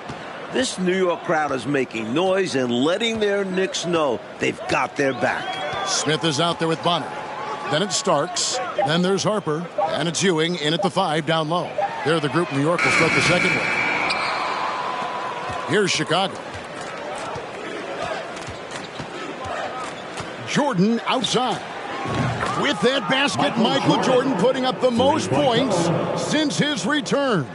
Firing on all cylinders right now. Jordan is showing no mercy and getting any shot he wants. And slam dunk by Jordan. Turning defense into offense. Yep, he had no doubt, did he, Clark? He was going to take it all the way. Love the activity defensively, leading to points. The energy of these New York home games, Clark, it is one of a kind. Well, it's a special place. The fans really know the game and love it. And this is what basketball is all about to me. Two great teams going at it while the fans are being heard loud and clear. Yep, they know the game so well. You're so right. Pass to Harper. Here is Bonner. Here's Ewing. And he can't bank that one in. Well, Clark, in the first quarter, Starks didn't seem to give Michael Jordan too much trouble. No, he certainly didn't, Kevin, and that's a credit to Michael Jordan. I think Starks didn't expect Jordan to be as sharp as he was. He's going to have to turn it up defensively if he's going to disrupt MJ. Really amp it up, you're right. In transition, here come the Bulls. Jordan, we all know the scoring record for this building, and Jordan is flirting with it right now. One thing that hasn't suffered with Jordan since his leave of absence is efficiency from the free throw line. He enters this game having only missed 5 of about 30 total attempts. That's pretty good. Jordan's free throw shooting has always been a hallmark of his game, averaging around 84% on shots from the stripe. That muscle memory clearly serving him well. No good from Ewing. Struggling to find their flow while the other team is on the roll. Yeah, this drought is really hurting him. They've got to mix things up and try and snap out of it. What a game so far for Michael Jordan, coach. He's playing very assertively on offense. And Patrick Ewing has not been able to do much about it. His own numbers just don't even come close to Jordan so far. Pretty surprising. Shot clock at 6. Here's Starks. That shooting slump for Starks is still hanging around. It's got to be frustrating. And 3 from Jordan. Offensive rebound. 3-pointer. The shot off that time. And so it's New York with it. In the second quarter, held scoreless. Harper kicks to Ewing. Knocks it loose. Can they get it? Chicago grabs the miss. You know, looking at this Knicks team, this is the first time they've really been at full strength this season. Injuries really took its toll on them. And, you know, they aren't showing any signs of easing up. Their offense looks superb right now. They can't get careless with the league. And so far, this hasn't been the case. Ewing inside. Longley on him. Good on the shot. Ewing's got 8 points. Coach, now that injuries are hopefully behind them, is it smooth sailing for these Knicks? Well, now they have to get used to these new lineups fast because the postseason is not a place to be figuring things out. So hopefully they click in the next few games. Yeah, they're going to have to. Jordan is doubled. Shoots over Starks. Kukoc passes to Jordan. 2 minutes remaining in the first half. 2 minutes. Misses the 3. Kukoc kicks to Jordan. From outside the arc, it's hauled in by Ewing. Ewing's got rebound number 5 here tonight. Tries to save it. It makes you feel a little nostalgic to see Michael Jordan back in New York, a place where he's been a part of some heated and iconic games against the Knicks.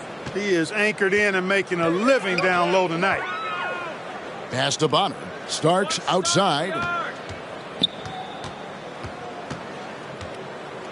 1:24 left to play here in the half. And the pass to Ewing. Over Longley. Misses off the right iron. Clark, this is Jordan's 5th game back with the Bull. Wow! Just one more point for Jordan to tie the record in this building. And he's got his first chance at the line here for the Knicks. Oakley, he's checked in for Smith. Davis is subbed in for Starks. Blunt, he's checked in for Chicago.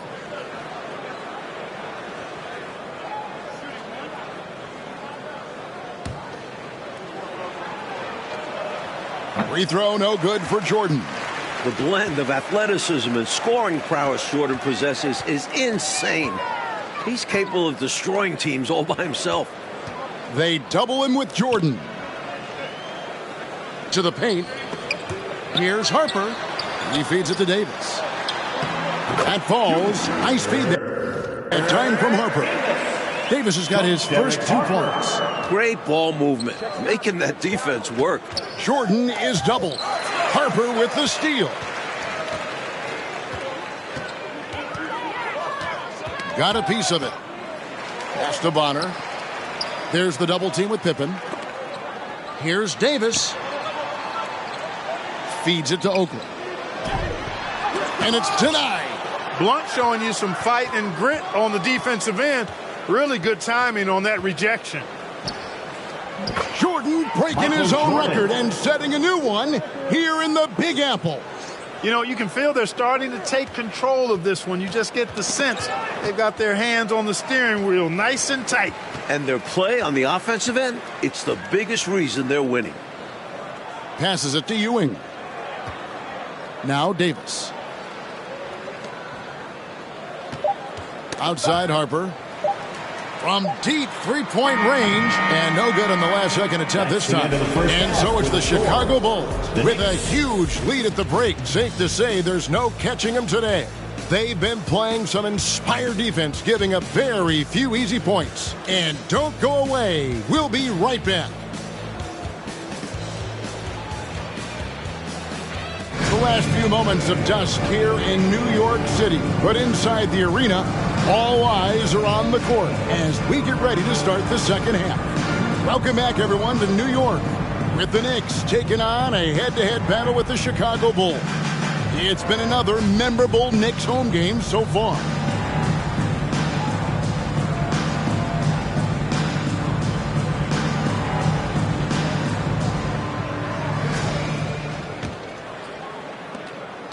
How great is it to see Michael Jordan back in his Bulls uniform? I mean, this is a team he's led to some incredible highs. And you can already see, guys. The record continues to climb for Michael Jordan. Excellent pressure from Armstrong wins him the steal. And he knows just what to do with it. Harper with the ball. He's still scoreless so far in this one. Not watching the line there. That'll be a backcourt violation.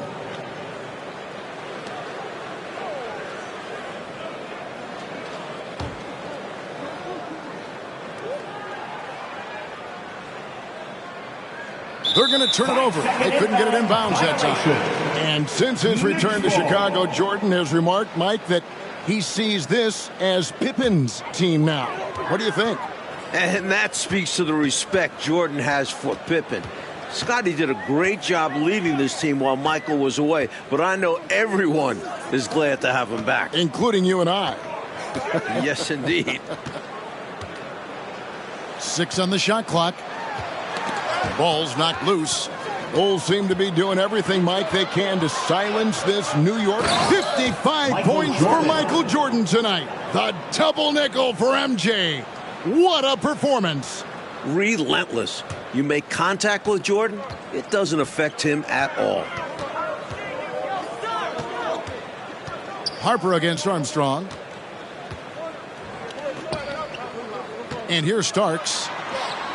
That's good, and Ewing with the assist. Fantastic look. Excellent start to this second half. Easy hoops out of halftime. That really can get your team rolling. That'll be a 5-second call. Violation. Knicks ball.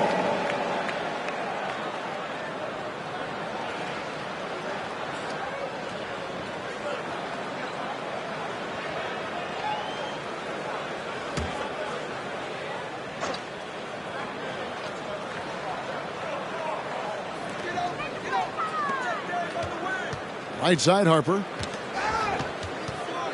Pass to Starks. Wide open. No good. Shot missing. And the Bulls going the other way now. Well, after a hot first half, Jordan has been looking very dominant, Mike, on the offensive end. Michael Jordan. You can tell it has the Knicks frustrated. They were hoping he'd still be getting back up to speed. But he's looked like his old self so far. Amazing, isn't it? My goodness. And stolen by Jordan. And Jordan throws it down. Oh, Jordan snags it in the bucket. Into the third we go. 2 minutes in now. Here's Harper. He's gotten some minutes, but nothing on the board yet. Starks outside. The pass to Oakley.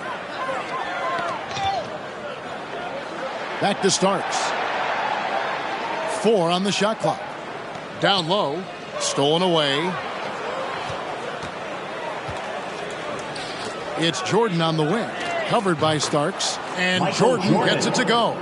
Coming out of halftime, they're on an absolute tear. And I don't know what was said in that locker room, but it's working. Pass to Bonner. A little over 2.5 minutes off the clock in this final half of play. Tipped away. Stolen by Pippen.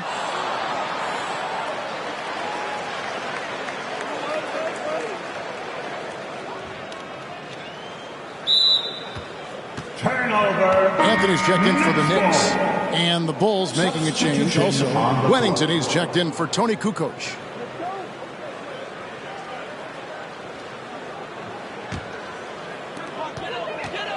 You know, I gotta say, Michael Jordan has looked good since making his return to the league.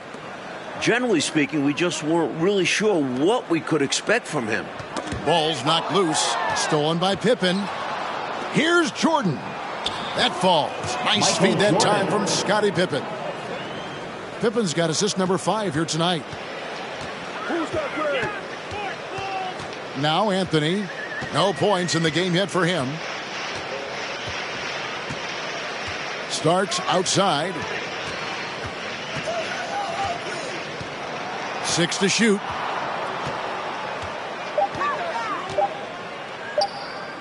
Can they get it? It's blocked. Good aggressive defense from Wennington. Fearlessly going after the shot. Smith checked in for New York. Davis comes in for Bonner.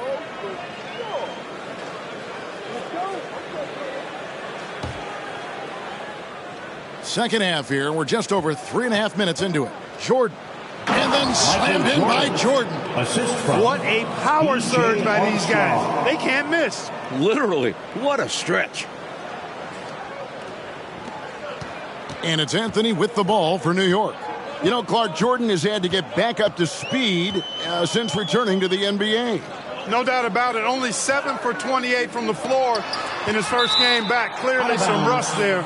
And it ended up being a loss, but he's bounced back and is looking more and more like the MJ we remember now. Well said.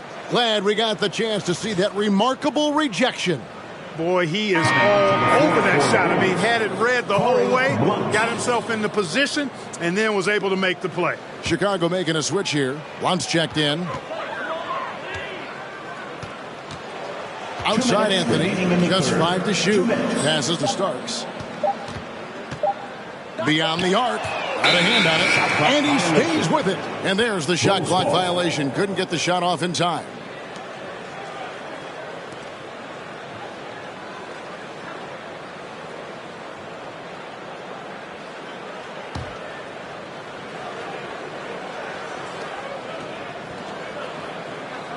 They're going to turn it over. They couldn't get it in bounds that time. Knicks ball.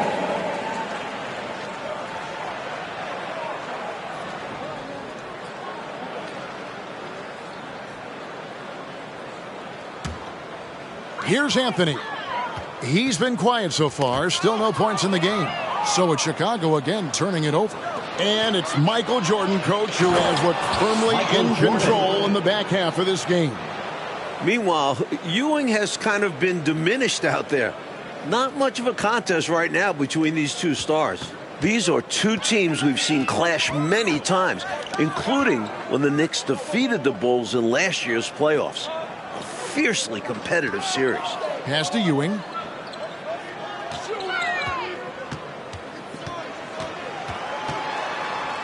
Outside Anthony. Clock is at 3.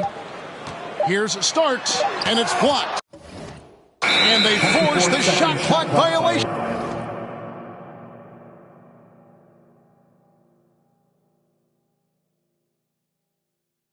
Great D. Bulls ball.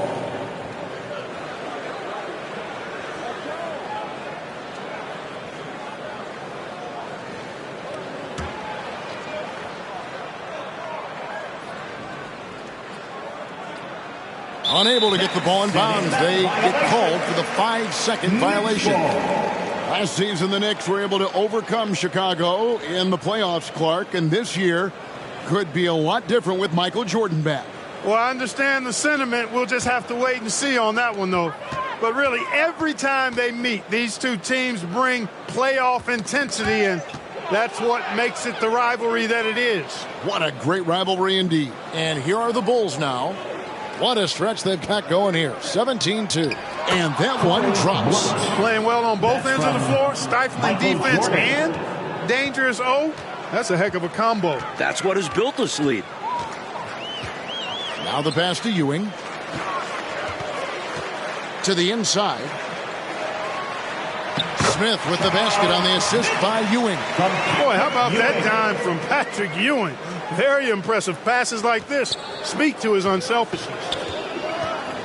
Here's Jordan.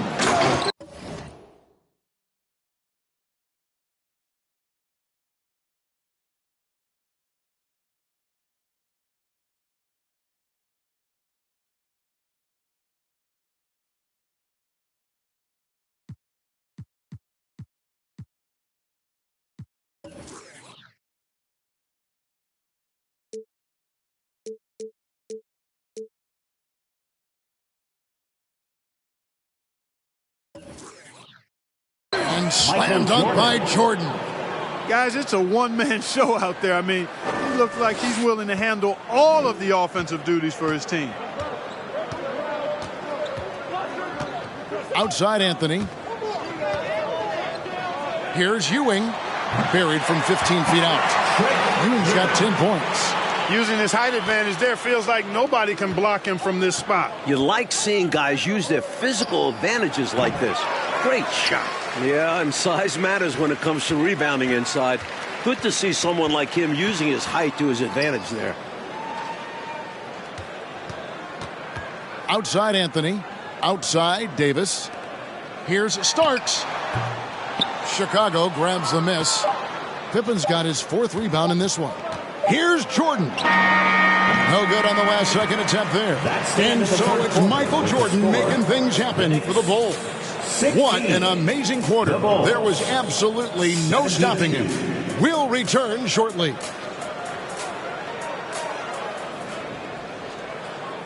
Welcome, everyone, for the 4th quarter here in New York. It's been a great game here today so far with the Knicks going up against the Bulls.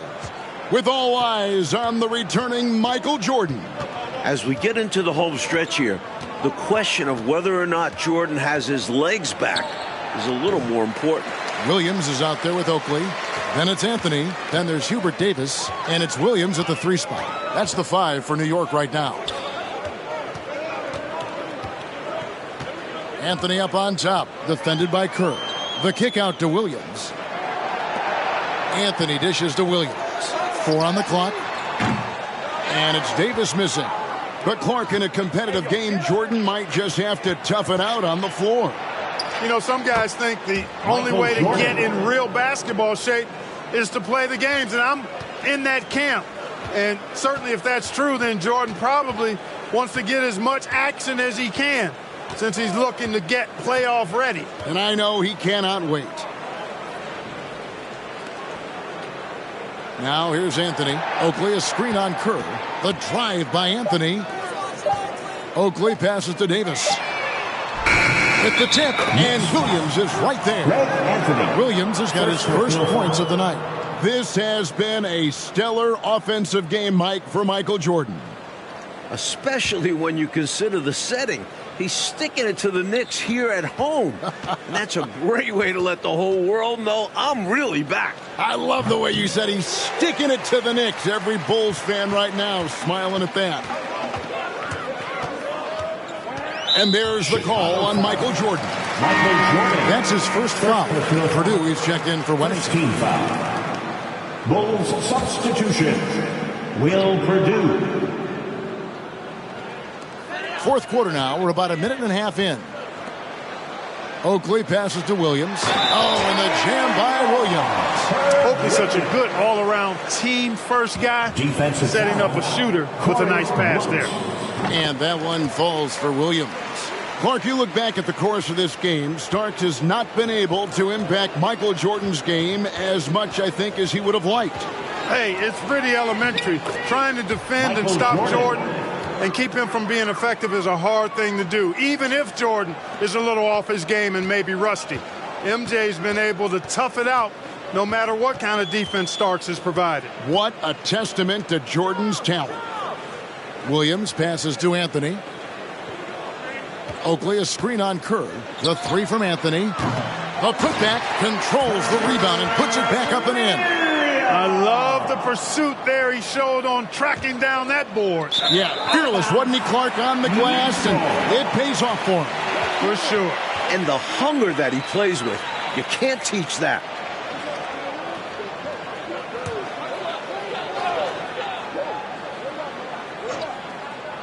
Here is Davis. Down low. Shot's good by Oakley. Oakley's got his first basket. Coach, you know, the Bulls really did a solid job chasing Starks off the perimeter in this game. Terrific defensive pressure to limit his output from range. Chicago knew that was part of Starks' game that they wanted to target, and they've managed to shut it down effectively. You bet they did. Kerr against Anthony. Back to Davis. There's the three. That one falls coming up off Anthony's feet. I think you got to show more fight than that. Can't give up on the play once you get screened. You got to continue to fight through. And coach is definitely going to be frustrated with that effort, or lack of one, that is. Jordan with it. Clock at 6. The tray. The three. Rebounded by Anthony. Now the Knicks with it. They're on a 12-4 run right now. The lead pass was put in just the right spot. Run the floor, and that's what you get. You get rewarded with easy bucket. Great to push the pace and see what happens. Jordan against Davis. The drive by Jordan makes it off the glass. Jordan's got 8 points here in this quarter. This New York crowd has been quieted down. Jordan single-handedly responsible for that. And here is Anthony. Outside, Davis. 2 minutes remaining in the game. Back to Anthony. Here he goes. And that one clearly a foul. Gets the whistle and 2 shots coming up. It's going to go on Steve Kerr. You know, Greg is a guy who doesn't play outside of himself. He's a hard-nosed defender and good, impressive quickness, too. The first one falls for the Knicks. Smith comes in for Charles Oakley. And John Starks is subbed in for Williams. Then for the Bulls, Longley's checked in for Purdue. And it's Wennington in for Blunt.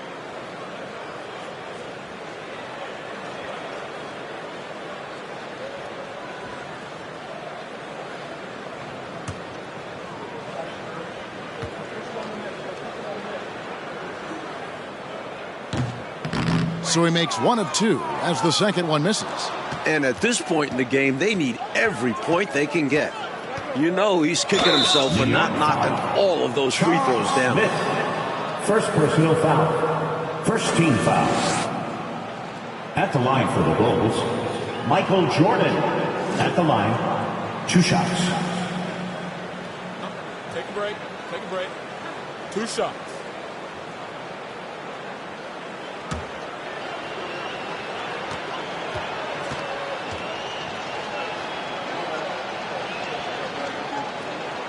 And the first one drops.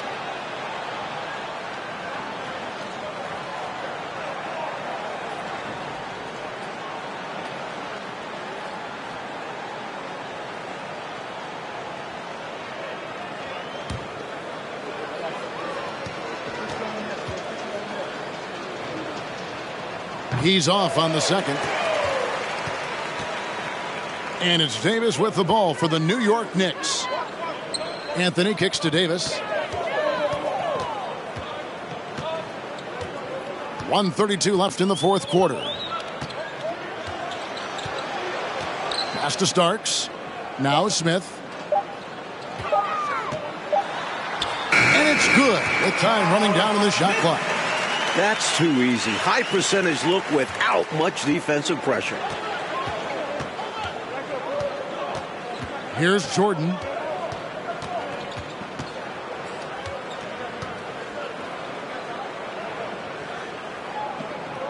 Passes it to Wennington. Over Smith. And again, Chicago. No good. Here's New York. They're on a 17-7 run. The kick out to Williams. Back to Anthony. Pass to Starks. 20 feet out. Rebound by the Bulls. Well, that's another low percentage shot. He's been settling throughout this game for those kinds of shots. Here's Jordan. And the Bulls with another miss. I'm sure he's upset right now. He had a space, had it all lined up, but just couldn't convert on the mid-range jumper. A shot by Starks, no good. This is what happens to streaky shooters. He couldn't miss in the first half, and now he can't buy one, showing just how dominant he can be. He's just carrying this offense right now. Anthony against Kerr. Outside Anthony.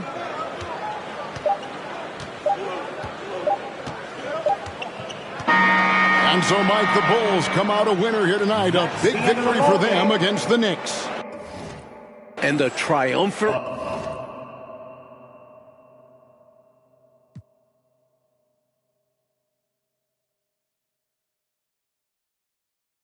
return to New York City for Michael Jordan. Just a regular season contest, but having MJ back in the building certainly made this one feel special. Clark, do you think this registers as an especially tough loss for the Knicks? No question about it, Kevin. Always hard to lose a game at home, but you got to put it behind you. I know they're thinking ahead.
When you win 6 championships and win MVPs and win scoring titles, you have to be considered one of the best. Michael Jordan had that and more.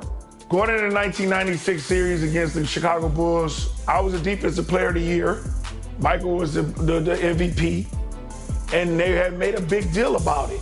But I think my mindset was just to go in there and contain him, make him take uncomfortable shots, make him take something that's not in his rhythm, and give us a chance to win, and make other players beat us. Kukoc stepped up, Pippen stepped up, a lot of players stepped up. Michael Jordan stepped up in Game 6. He got smart about it by attacking us and getting us in situations where we're getting in foul trouble, and then we couldn't do nothing about it. In these games, I was saying anything I wanted to say to Mike.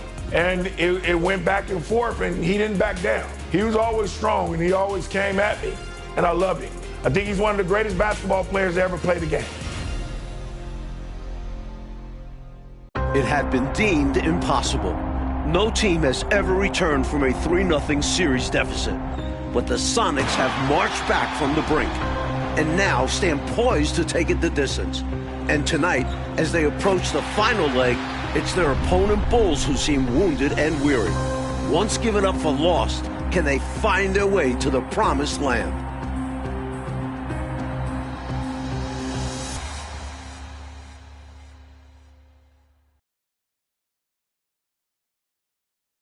Across town from the United Center, downtown Chicago.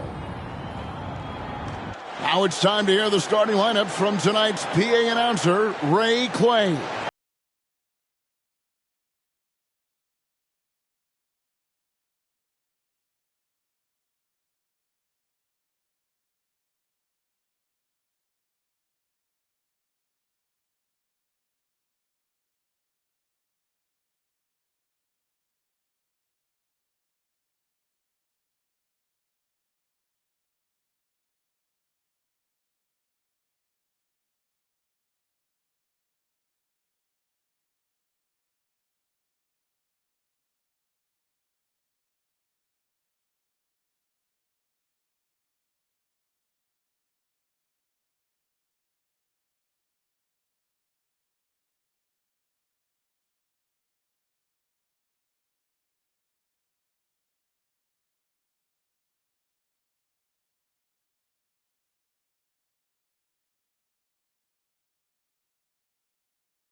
Mike Fratello, Clark Kellogg, and reporter David Aldridge.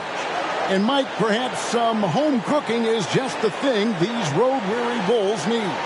Well, road-weary and maybe a little road rash with the injuries they've sustained. Ron Harper battling a knee injury that'll require off-season surgery, and Scottie Pippen dealing with knee and especially ankle injuries that have limited his effectiveness.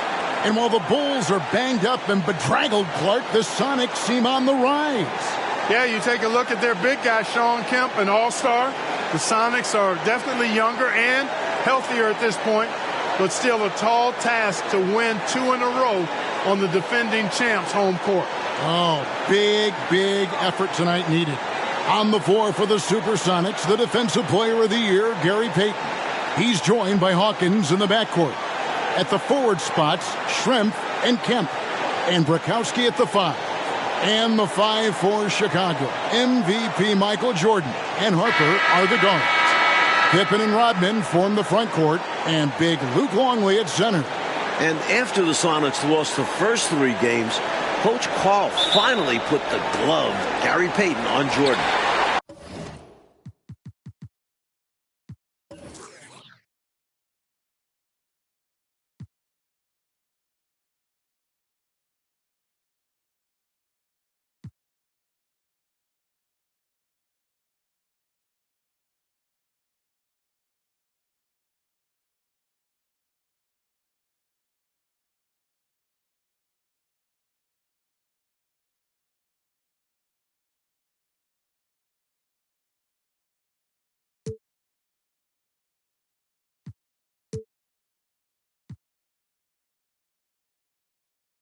Some question what took him so long to guard the MVP with the Defensive Player of the Year.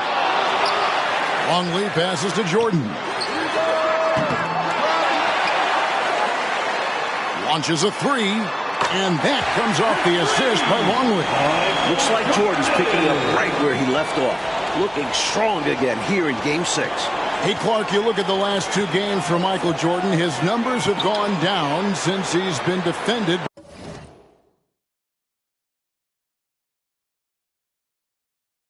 by Gary Payton.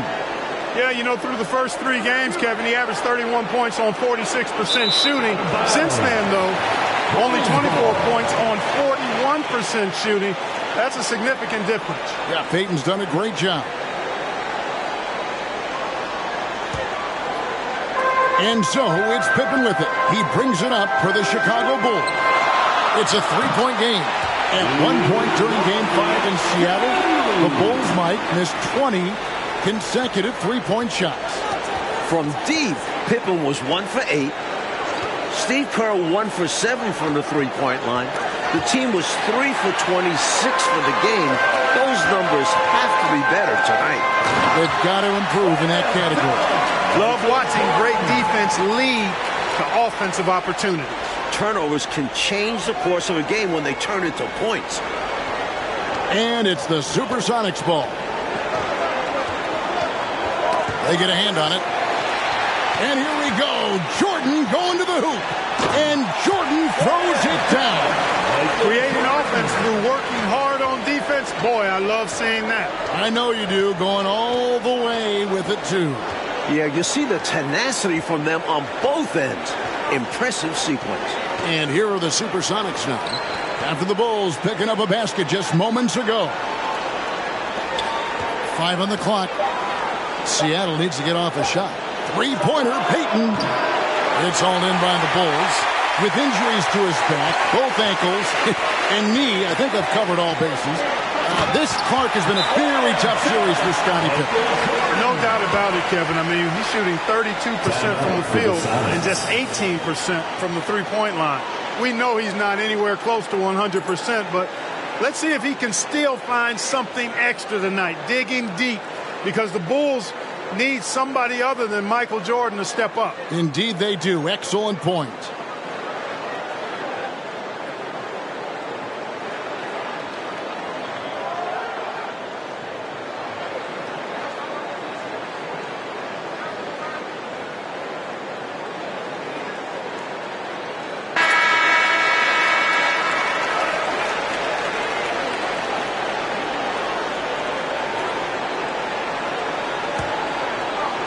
About 2 minutes played here in the first quarter. Outside, Payton. Pass to Schrempf.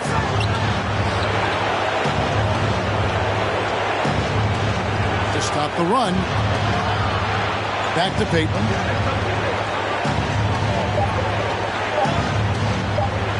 Over Harper. It's tipped. And they turn over the 24-second buzzer, signaling the shot clock violation.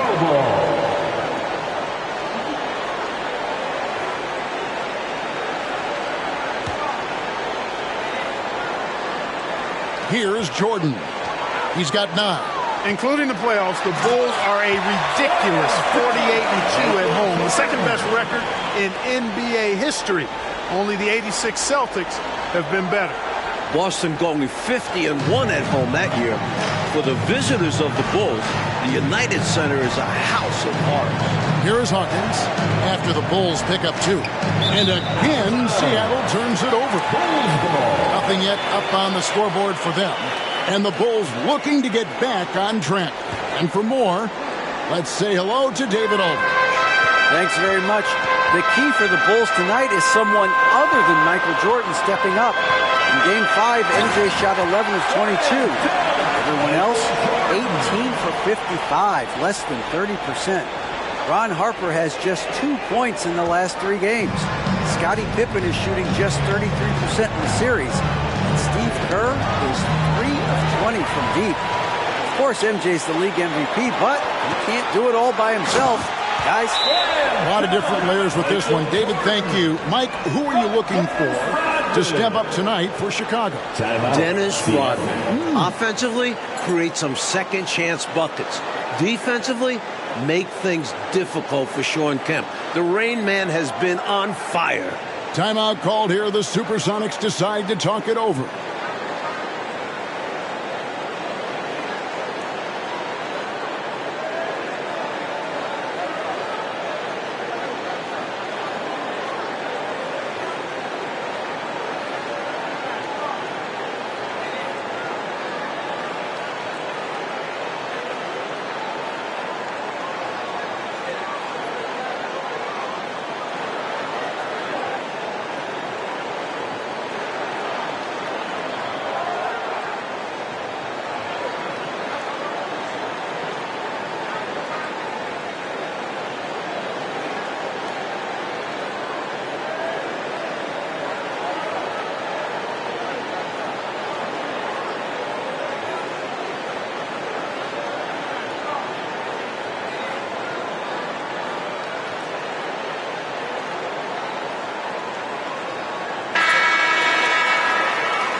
And here's Peyton. He'll bring it up for the Seattle Supersonics.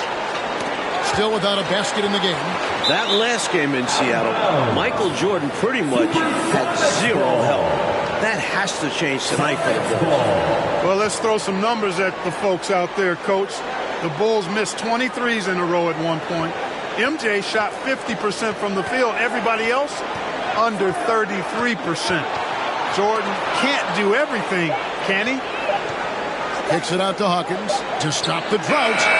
Sonics having flashbacks, still struggling in this series and not looking sharp. Dennis Rodman was a... Oh, and there he puts it down! Oh, my goodness. From the tip, this team has flexed its muscles and shown its dominance. What a start, particularly on the offensive end. There's a good screen. Knocked loose. Harper with the steal. And here we go. Fast break. Jordan's got it. And Jordan spins it home. They've gotten out to a big lead because of superior play on both ends. No better way to do it. It's much easier to win games when you own both sides of the floor.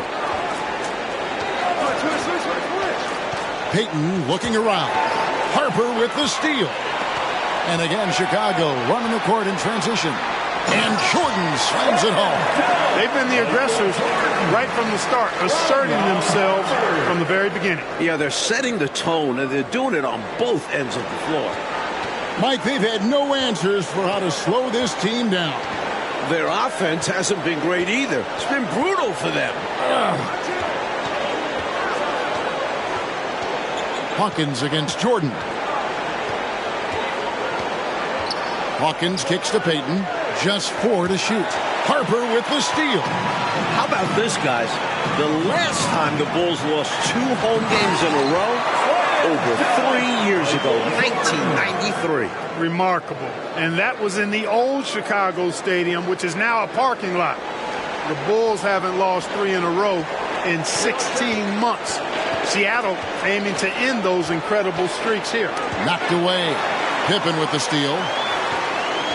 They push it up 4 on 3. Pass to Rodman. Good, and it's Jordan picking up the assist.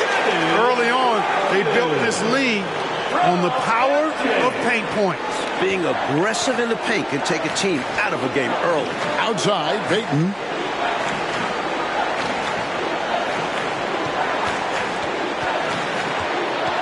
And they double up Peyton. It's blocked. Hard to shoot over 7'2". Longley getting all of that one. Pull up Jay. Another one falls for Chicago. They're not just on fire. Nothing is getting in their way on offense. It's practically supernatural. The defense is trying everything. Harper with the steal. Here's Longley, and he uses the glass on the lane. Longley's got 6. Nice work on the interior. Longley is sold at recognizing when to go up with it. Poke loose, and the buzzer sounds, and the first, and we've got a blowout underway here. The Bulls on top, just dominating this one. We'll get things started in the second quarter when we return.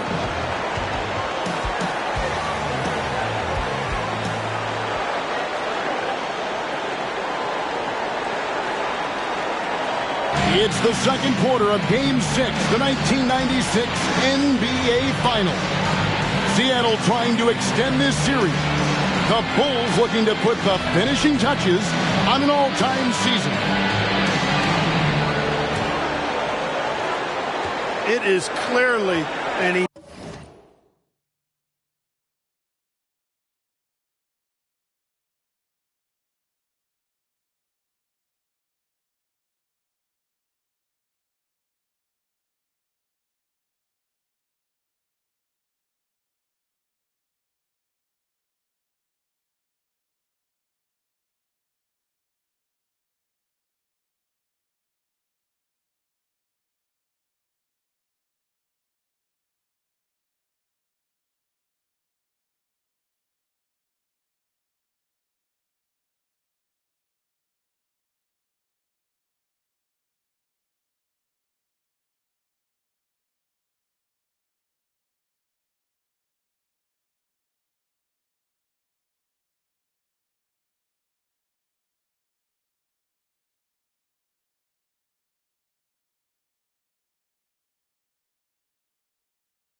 emotional night for Michael Jordan, playing on Father's Day without his late dad. They've got Dennis Rodman.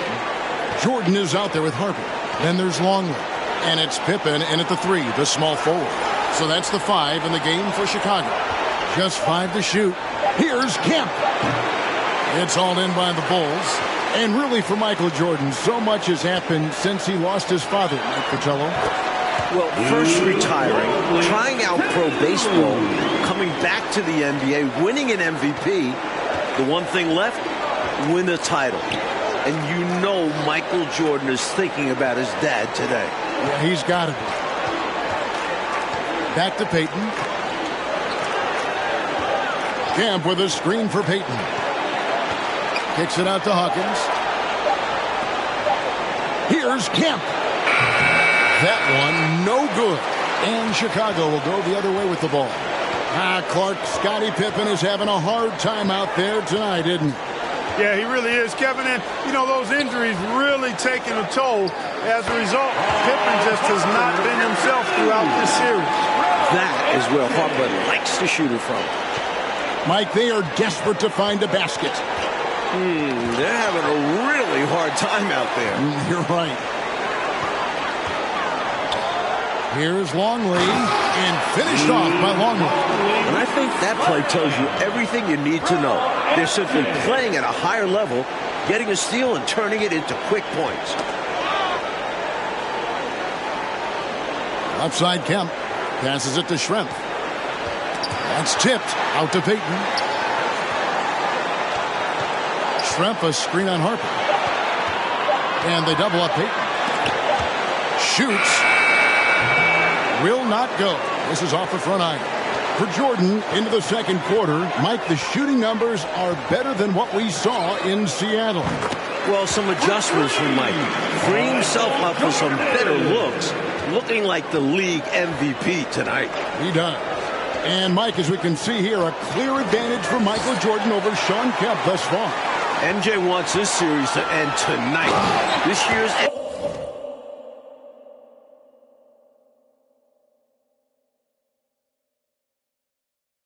MVP wants another ring. Kemp really needs to step his game up to extend this series.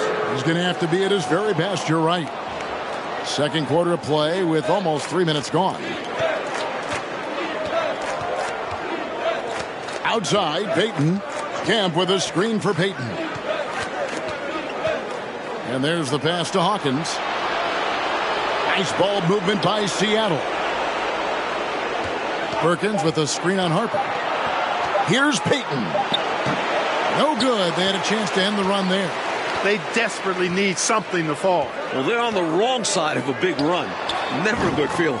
Mike, still a lot of basketball left, but much better from deep for Chicago in this one. Hitting threes will pay dividends later on. Making those trays will loosen up a stiff Seattle defense. Throws it up high. Really love watching Peyton dish it out like that. He's a true floor general who does an outstanding job of getting his teammates to clean looks. And here's Jordan outside.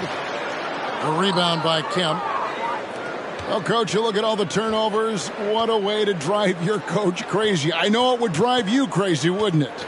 Yeah, your game plan means nothing if your players can't execute it. Here's Peyton. Trying to get open is Kemp. And it's Peyton. That time on the assist by Hawkins. You know, people rarely talk about Hawkins as a playmaker because he's such a great scorer. But that's a mistake. He can pass it, too. That was the 2K drive, as that move deserved another look. And with a drive like that, you have to ignore the scoreboard and just appreciate the energy he's still playing with. 2 minutes remaining in the first half. And it's out of bounds. They say last touch by Pippen. Not just an NBA title on the line for the Bulls, also a place in history. DA? Thanks, guys. If the Bulls win tonight, they could go down as the greatest team of all time. Chicago's already set an NBA single-season record with 72 regular season wins. And including the playoffs, they're 48-2 at home.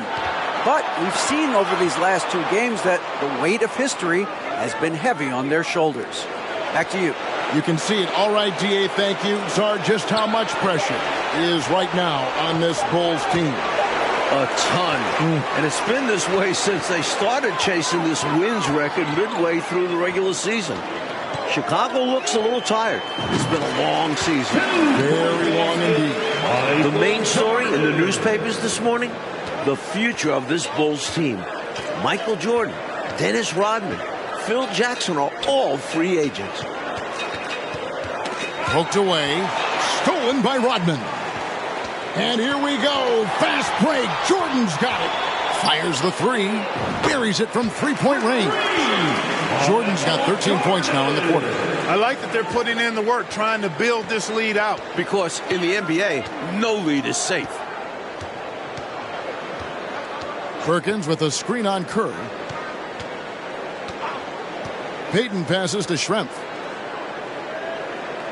Shot clock at 6. And so it's going to be a 3-second violation out there on the defense. The Supersonics shooting their first free throw of the night. At the line for the Sonics, Percy. And so he hits the technical free throw. It's almost impossible not to admire the effort level Hawkins delivers on the floor. Whether that's fighting his spots off ball or going after a foul call. Kukoc, he's checked in for Pippen. Outside, Perkins. Pass to Hawkins. Kerr against Payton. Perkins with the screen for Payton. Driving to the basket. That will not drop. Still looking for his groove. He's 1 of 6 so far from the floor. And 3 from Jordan. Another 3 for Chicago. You know, finding ways to build their lead, to expand it. Their offense looking like a well-oiled machine. And it's because they're playing selfless basketball, doing an outstanding job running and executing their plays. Perkins with a screen on Kerr. That will count. And the last second attempt does not go in for him. And so a pretty lopsided game for the first half. Bulls out front, opening up a huge gap. And we've got more NBA action on 2K Sports coming your way after this break. The stage is set in downtown Chicago. This city hoping for another title parade. And this second half may determine it. Game 6 of the NBA Finals. It's the second half along with Coach Mike Fratello, former player Clark Kellogg, and reporter David Aldridge. This is Kevin Harlan. The Bulls hoping to hoist the Larry O'Brien Trophy tonight.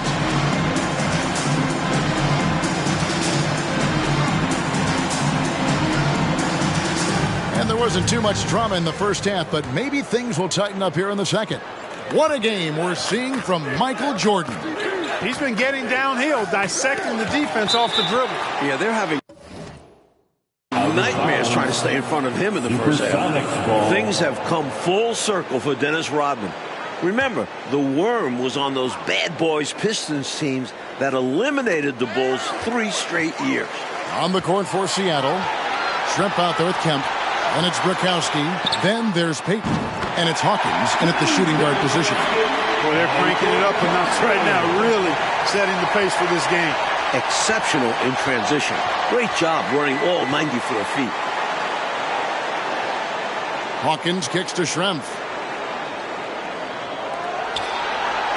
Hawkins with it. Back to Schrempf. Got a piece of it. And again, Chicago running the court in transition.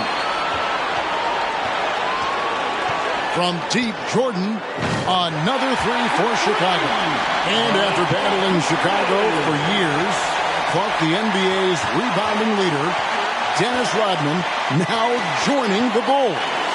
You know, he was brought in as the final piece of the championship puzzle, Kevin. So far, so good. Rodman looking to earn his 3rd ring.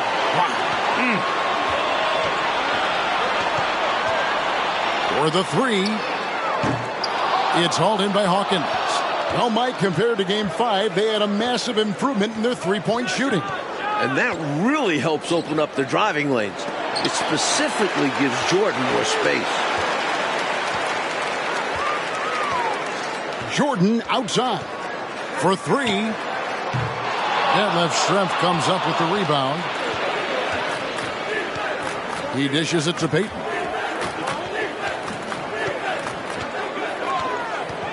Pass to Kemp. Passes to Shrimp. Stolen by Pippen. Out of bounds. Seattle will take possession. And that kind of stifling effort on defense needs another look. You know, that's about as good a defensive play as you're going to see. Instant reaction to get a hand on the shot. Beautifully done.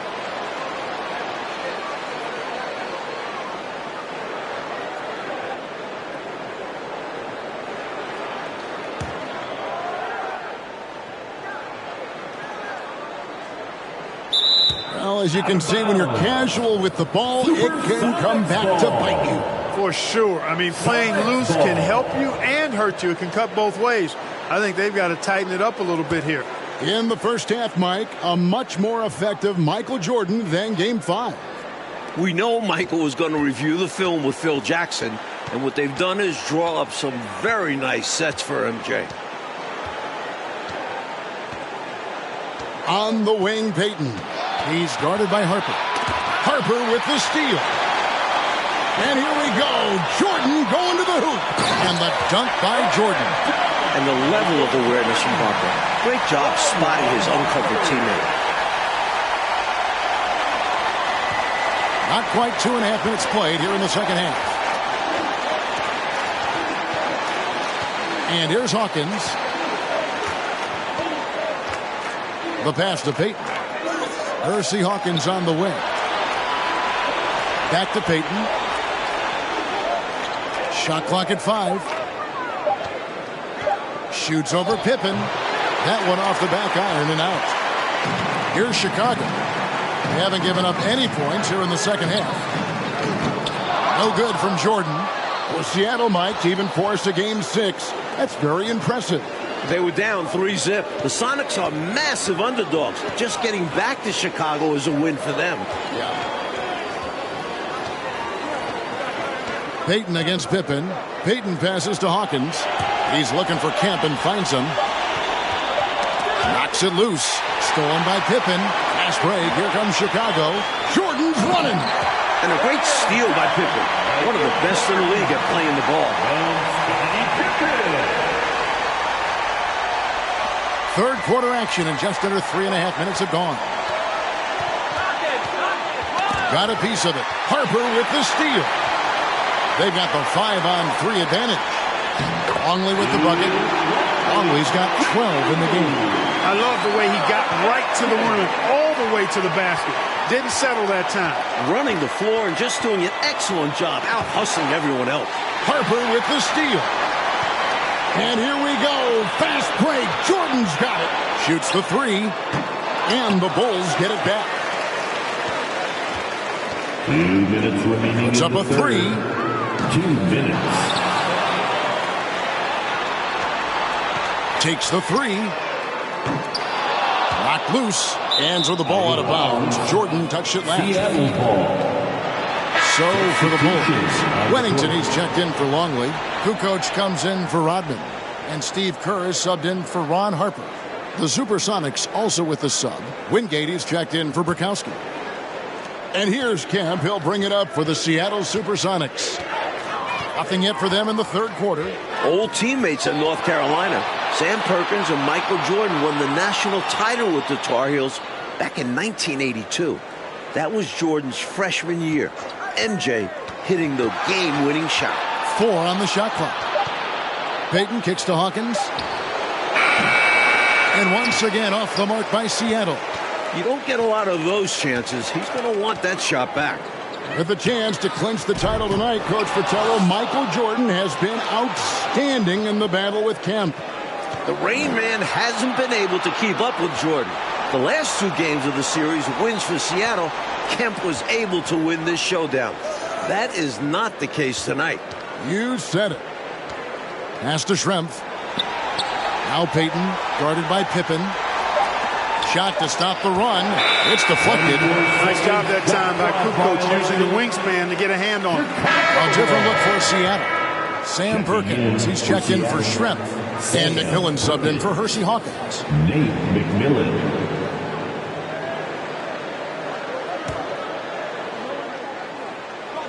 51 seconds left to play in the third.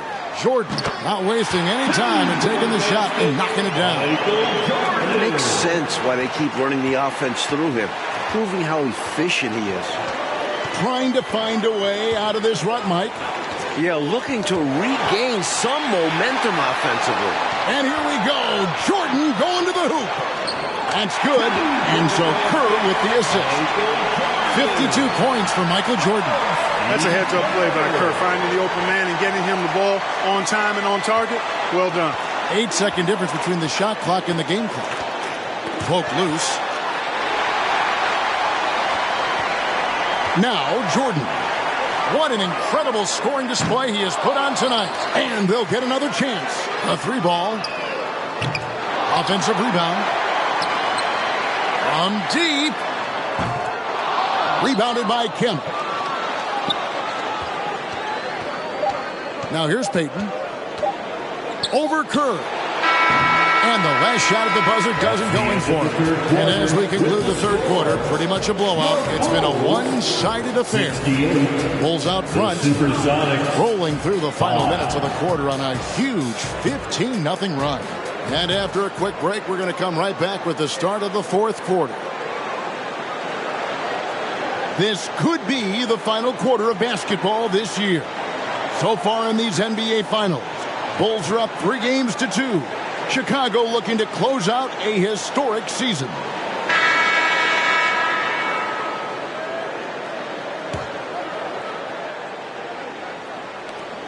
Going back to Game 5, Michael Jordan just 2 points in the fourth quarter. Normally, that's when MJ takes over. Maybe Mike is human after all. The last time the Bulls won a title, Father's Day 1993. Again, Chicago can clinch on Father's Day right now, today. Right, David? Thank you, Kevin. Of course, this Father's Day is much different for Michael Jordan. Right after that victory 3 years ago in Phoenix, MJ lost his father, James. And he said before today's game, I'm looking forward to going out and playing hard, knowing that I'm doing what I can to try and make him proud. Guys? Yeah, interesting day, difficult day. D.A., thank you. And Mike, things full circle for Jordan. His kids up in the stands tonight. Yeah, Michael's playing with a heavy heart, but told us before the game he's playing to make his children proud. A lot of quality there. So with Pippen sitting on the bench, this is Phil Jackson's lineup. Tony Kukoc is out there with Bush. Then there's Brown. Then it's Jordan. And it's Wennington in at the 5.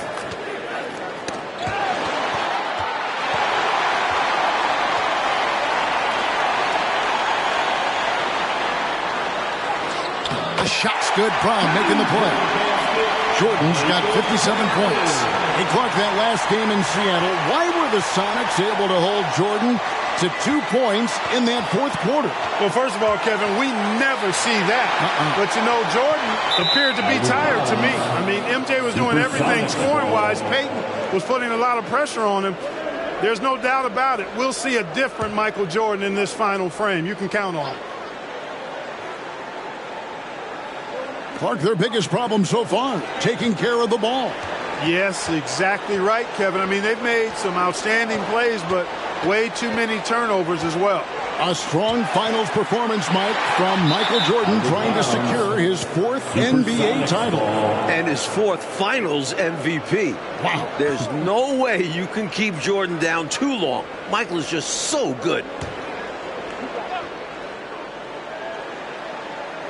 And so it's Johnson who brings the ball up for Seattle.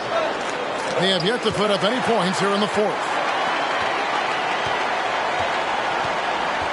Last quarter of play, about 2 minutes in now. And again, Chicago turns it over.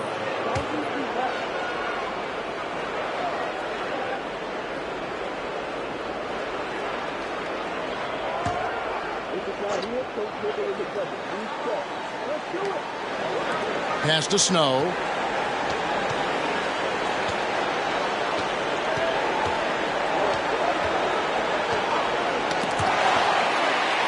And out of bounds as the Sonics gain possession. Supersonics ball.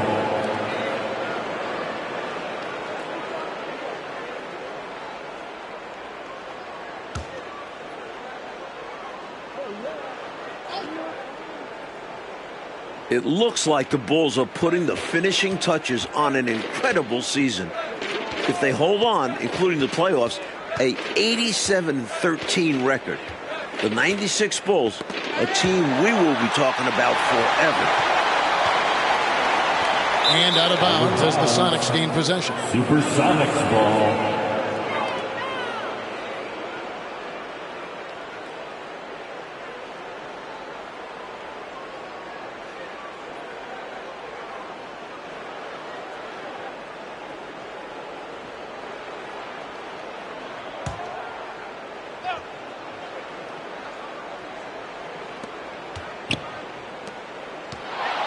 For those just joining us, fourth quarter here. We're just over 2.5 minutes into it. Here's Askew. Pass to Snow. There's the pass to Wingate. Here's Askew, guarded by Jordan. Fader on the way. Chicago grabs the miss. Jordan's got rebound number 7 for him tonight. All right, Clark, let me put you on the spot, and I feel uncomfortable doing it. I'm going to get in that way. Is this the greatest NBA team that you've seen of all time? Boy, that's a tough one, Kevin, but I think so when you start talking about an NBA record for wins, Hall of Fame players, Hall of Fame coach, and I dare say it, and many agree with me, Michael Jordan might be the greatest player ever, too. I mean, that's an awful lot stacking up in favor of this being the best team of all time. Snow, the pass to Johnson. Here's Askew. Clock at 4. Back to Johnson. Misses, and the dry spell continues. A tremendous team effort, Mike, offensively from them tonight. Well, they've been unselfish, a ton of assists, plus lots of different scorers out there. Yeah, things you all appreciate. Kerr's checked in for Brown. Perkins, he's checked in for the Sonics. Over 3.5 minutes through the final quarter now. Tipped away. And another turnover here by Chicago. Seattle ball.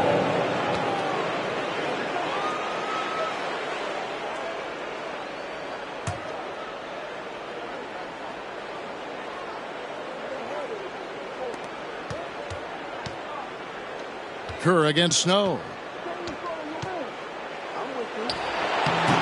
And it's Chicago with the rebound. Jordan's got rebound number 8 here tonight in the game. And out of bounds as the Sonics gain possession.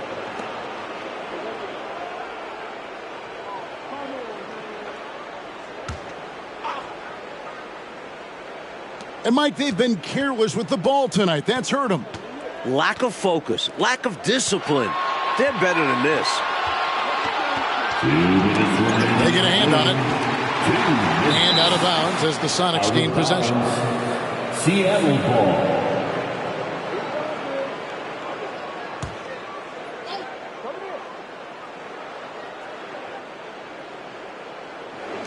.157 left here in the fourth quarter. Here's Snow. Pass to Wingate. Kerr against Snow. Just 5 on the clock. Over to the left wing. Pass to Askew. Trying to end the drought. Kukoc with the rebound. Kukoc has got 4 rebounds now tonight. And out of bounds as the Sonics gain possession. Seattle ball.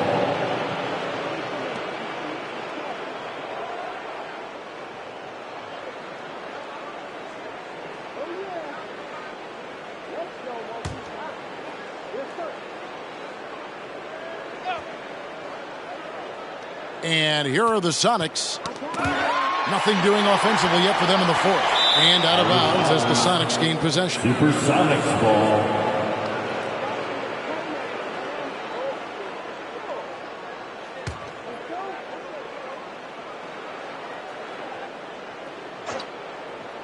And here are the Supersonics now.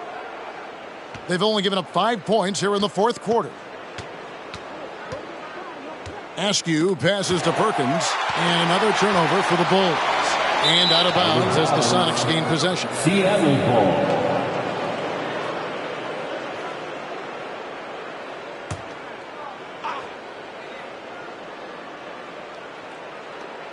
We've got 1:08 left in the fourth. Passes it to Snow. Here is Wingate. Here's Brakowski. Count it. Playing to his strengths. Brakowski taking the shot he wants inside. And another turnover here by Chicago.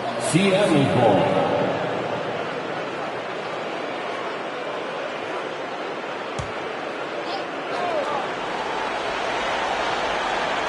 .51 seconds left in the fourth quarter. Wingate against Jordan. Wingate passes to Snow. They set the pick. Down to 5 on the shot clock. Tries a 3. And so it looks like the Supersonics will retain possession here. Seattle ball.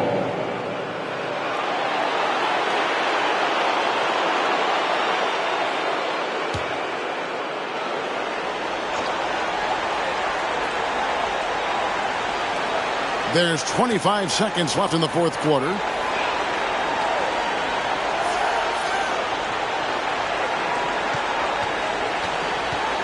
.15 seconds left in the fourth quarter of this one. The pass to Wingate. Here is Brakowski. 6 on the shot clock. Here's Perkins. On defense, Kukoc has length and quickness, which helps him stay all over. And the Chicago Bulls have done it. 72 wins and the NBA championship. The greatest season in NBA history. To win it all in front of their home fans, it makes this special. This team has gone through so much. Clark, this win solidifies this Bulls team's place in NBA history, don't you think? I agree, and I think they very well could be the best team ever. Maybe the best we've ever seen, this 96 Bulls team. And Michael Jordan, his 4th title. MJ is in the conversation for greatest player of all time. Jordan, Pippen, Rodman, all future Hall of Famers. Boy, if a picture is worth 1,000 words, what more can you say? And you can just see the emotion and what this moment means to Michael Jordan. Congratulations to the Chicago Bulls, 1996 NBA champions.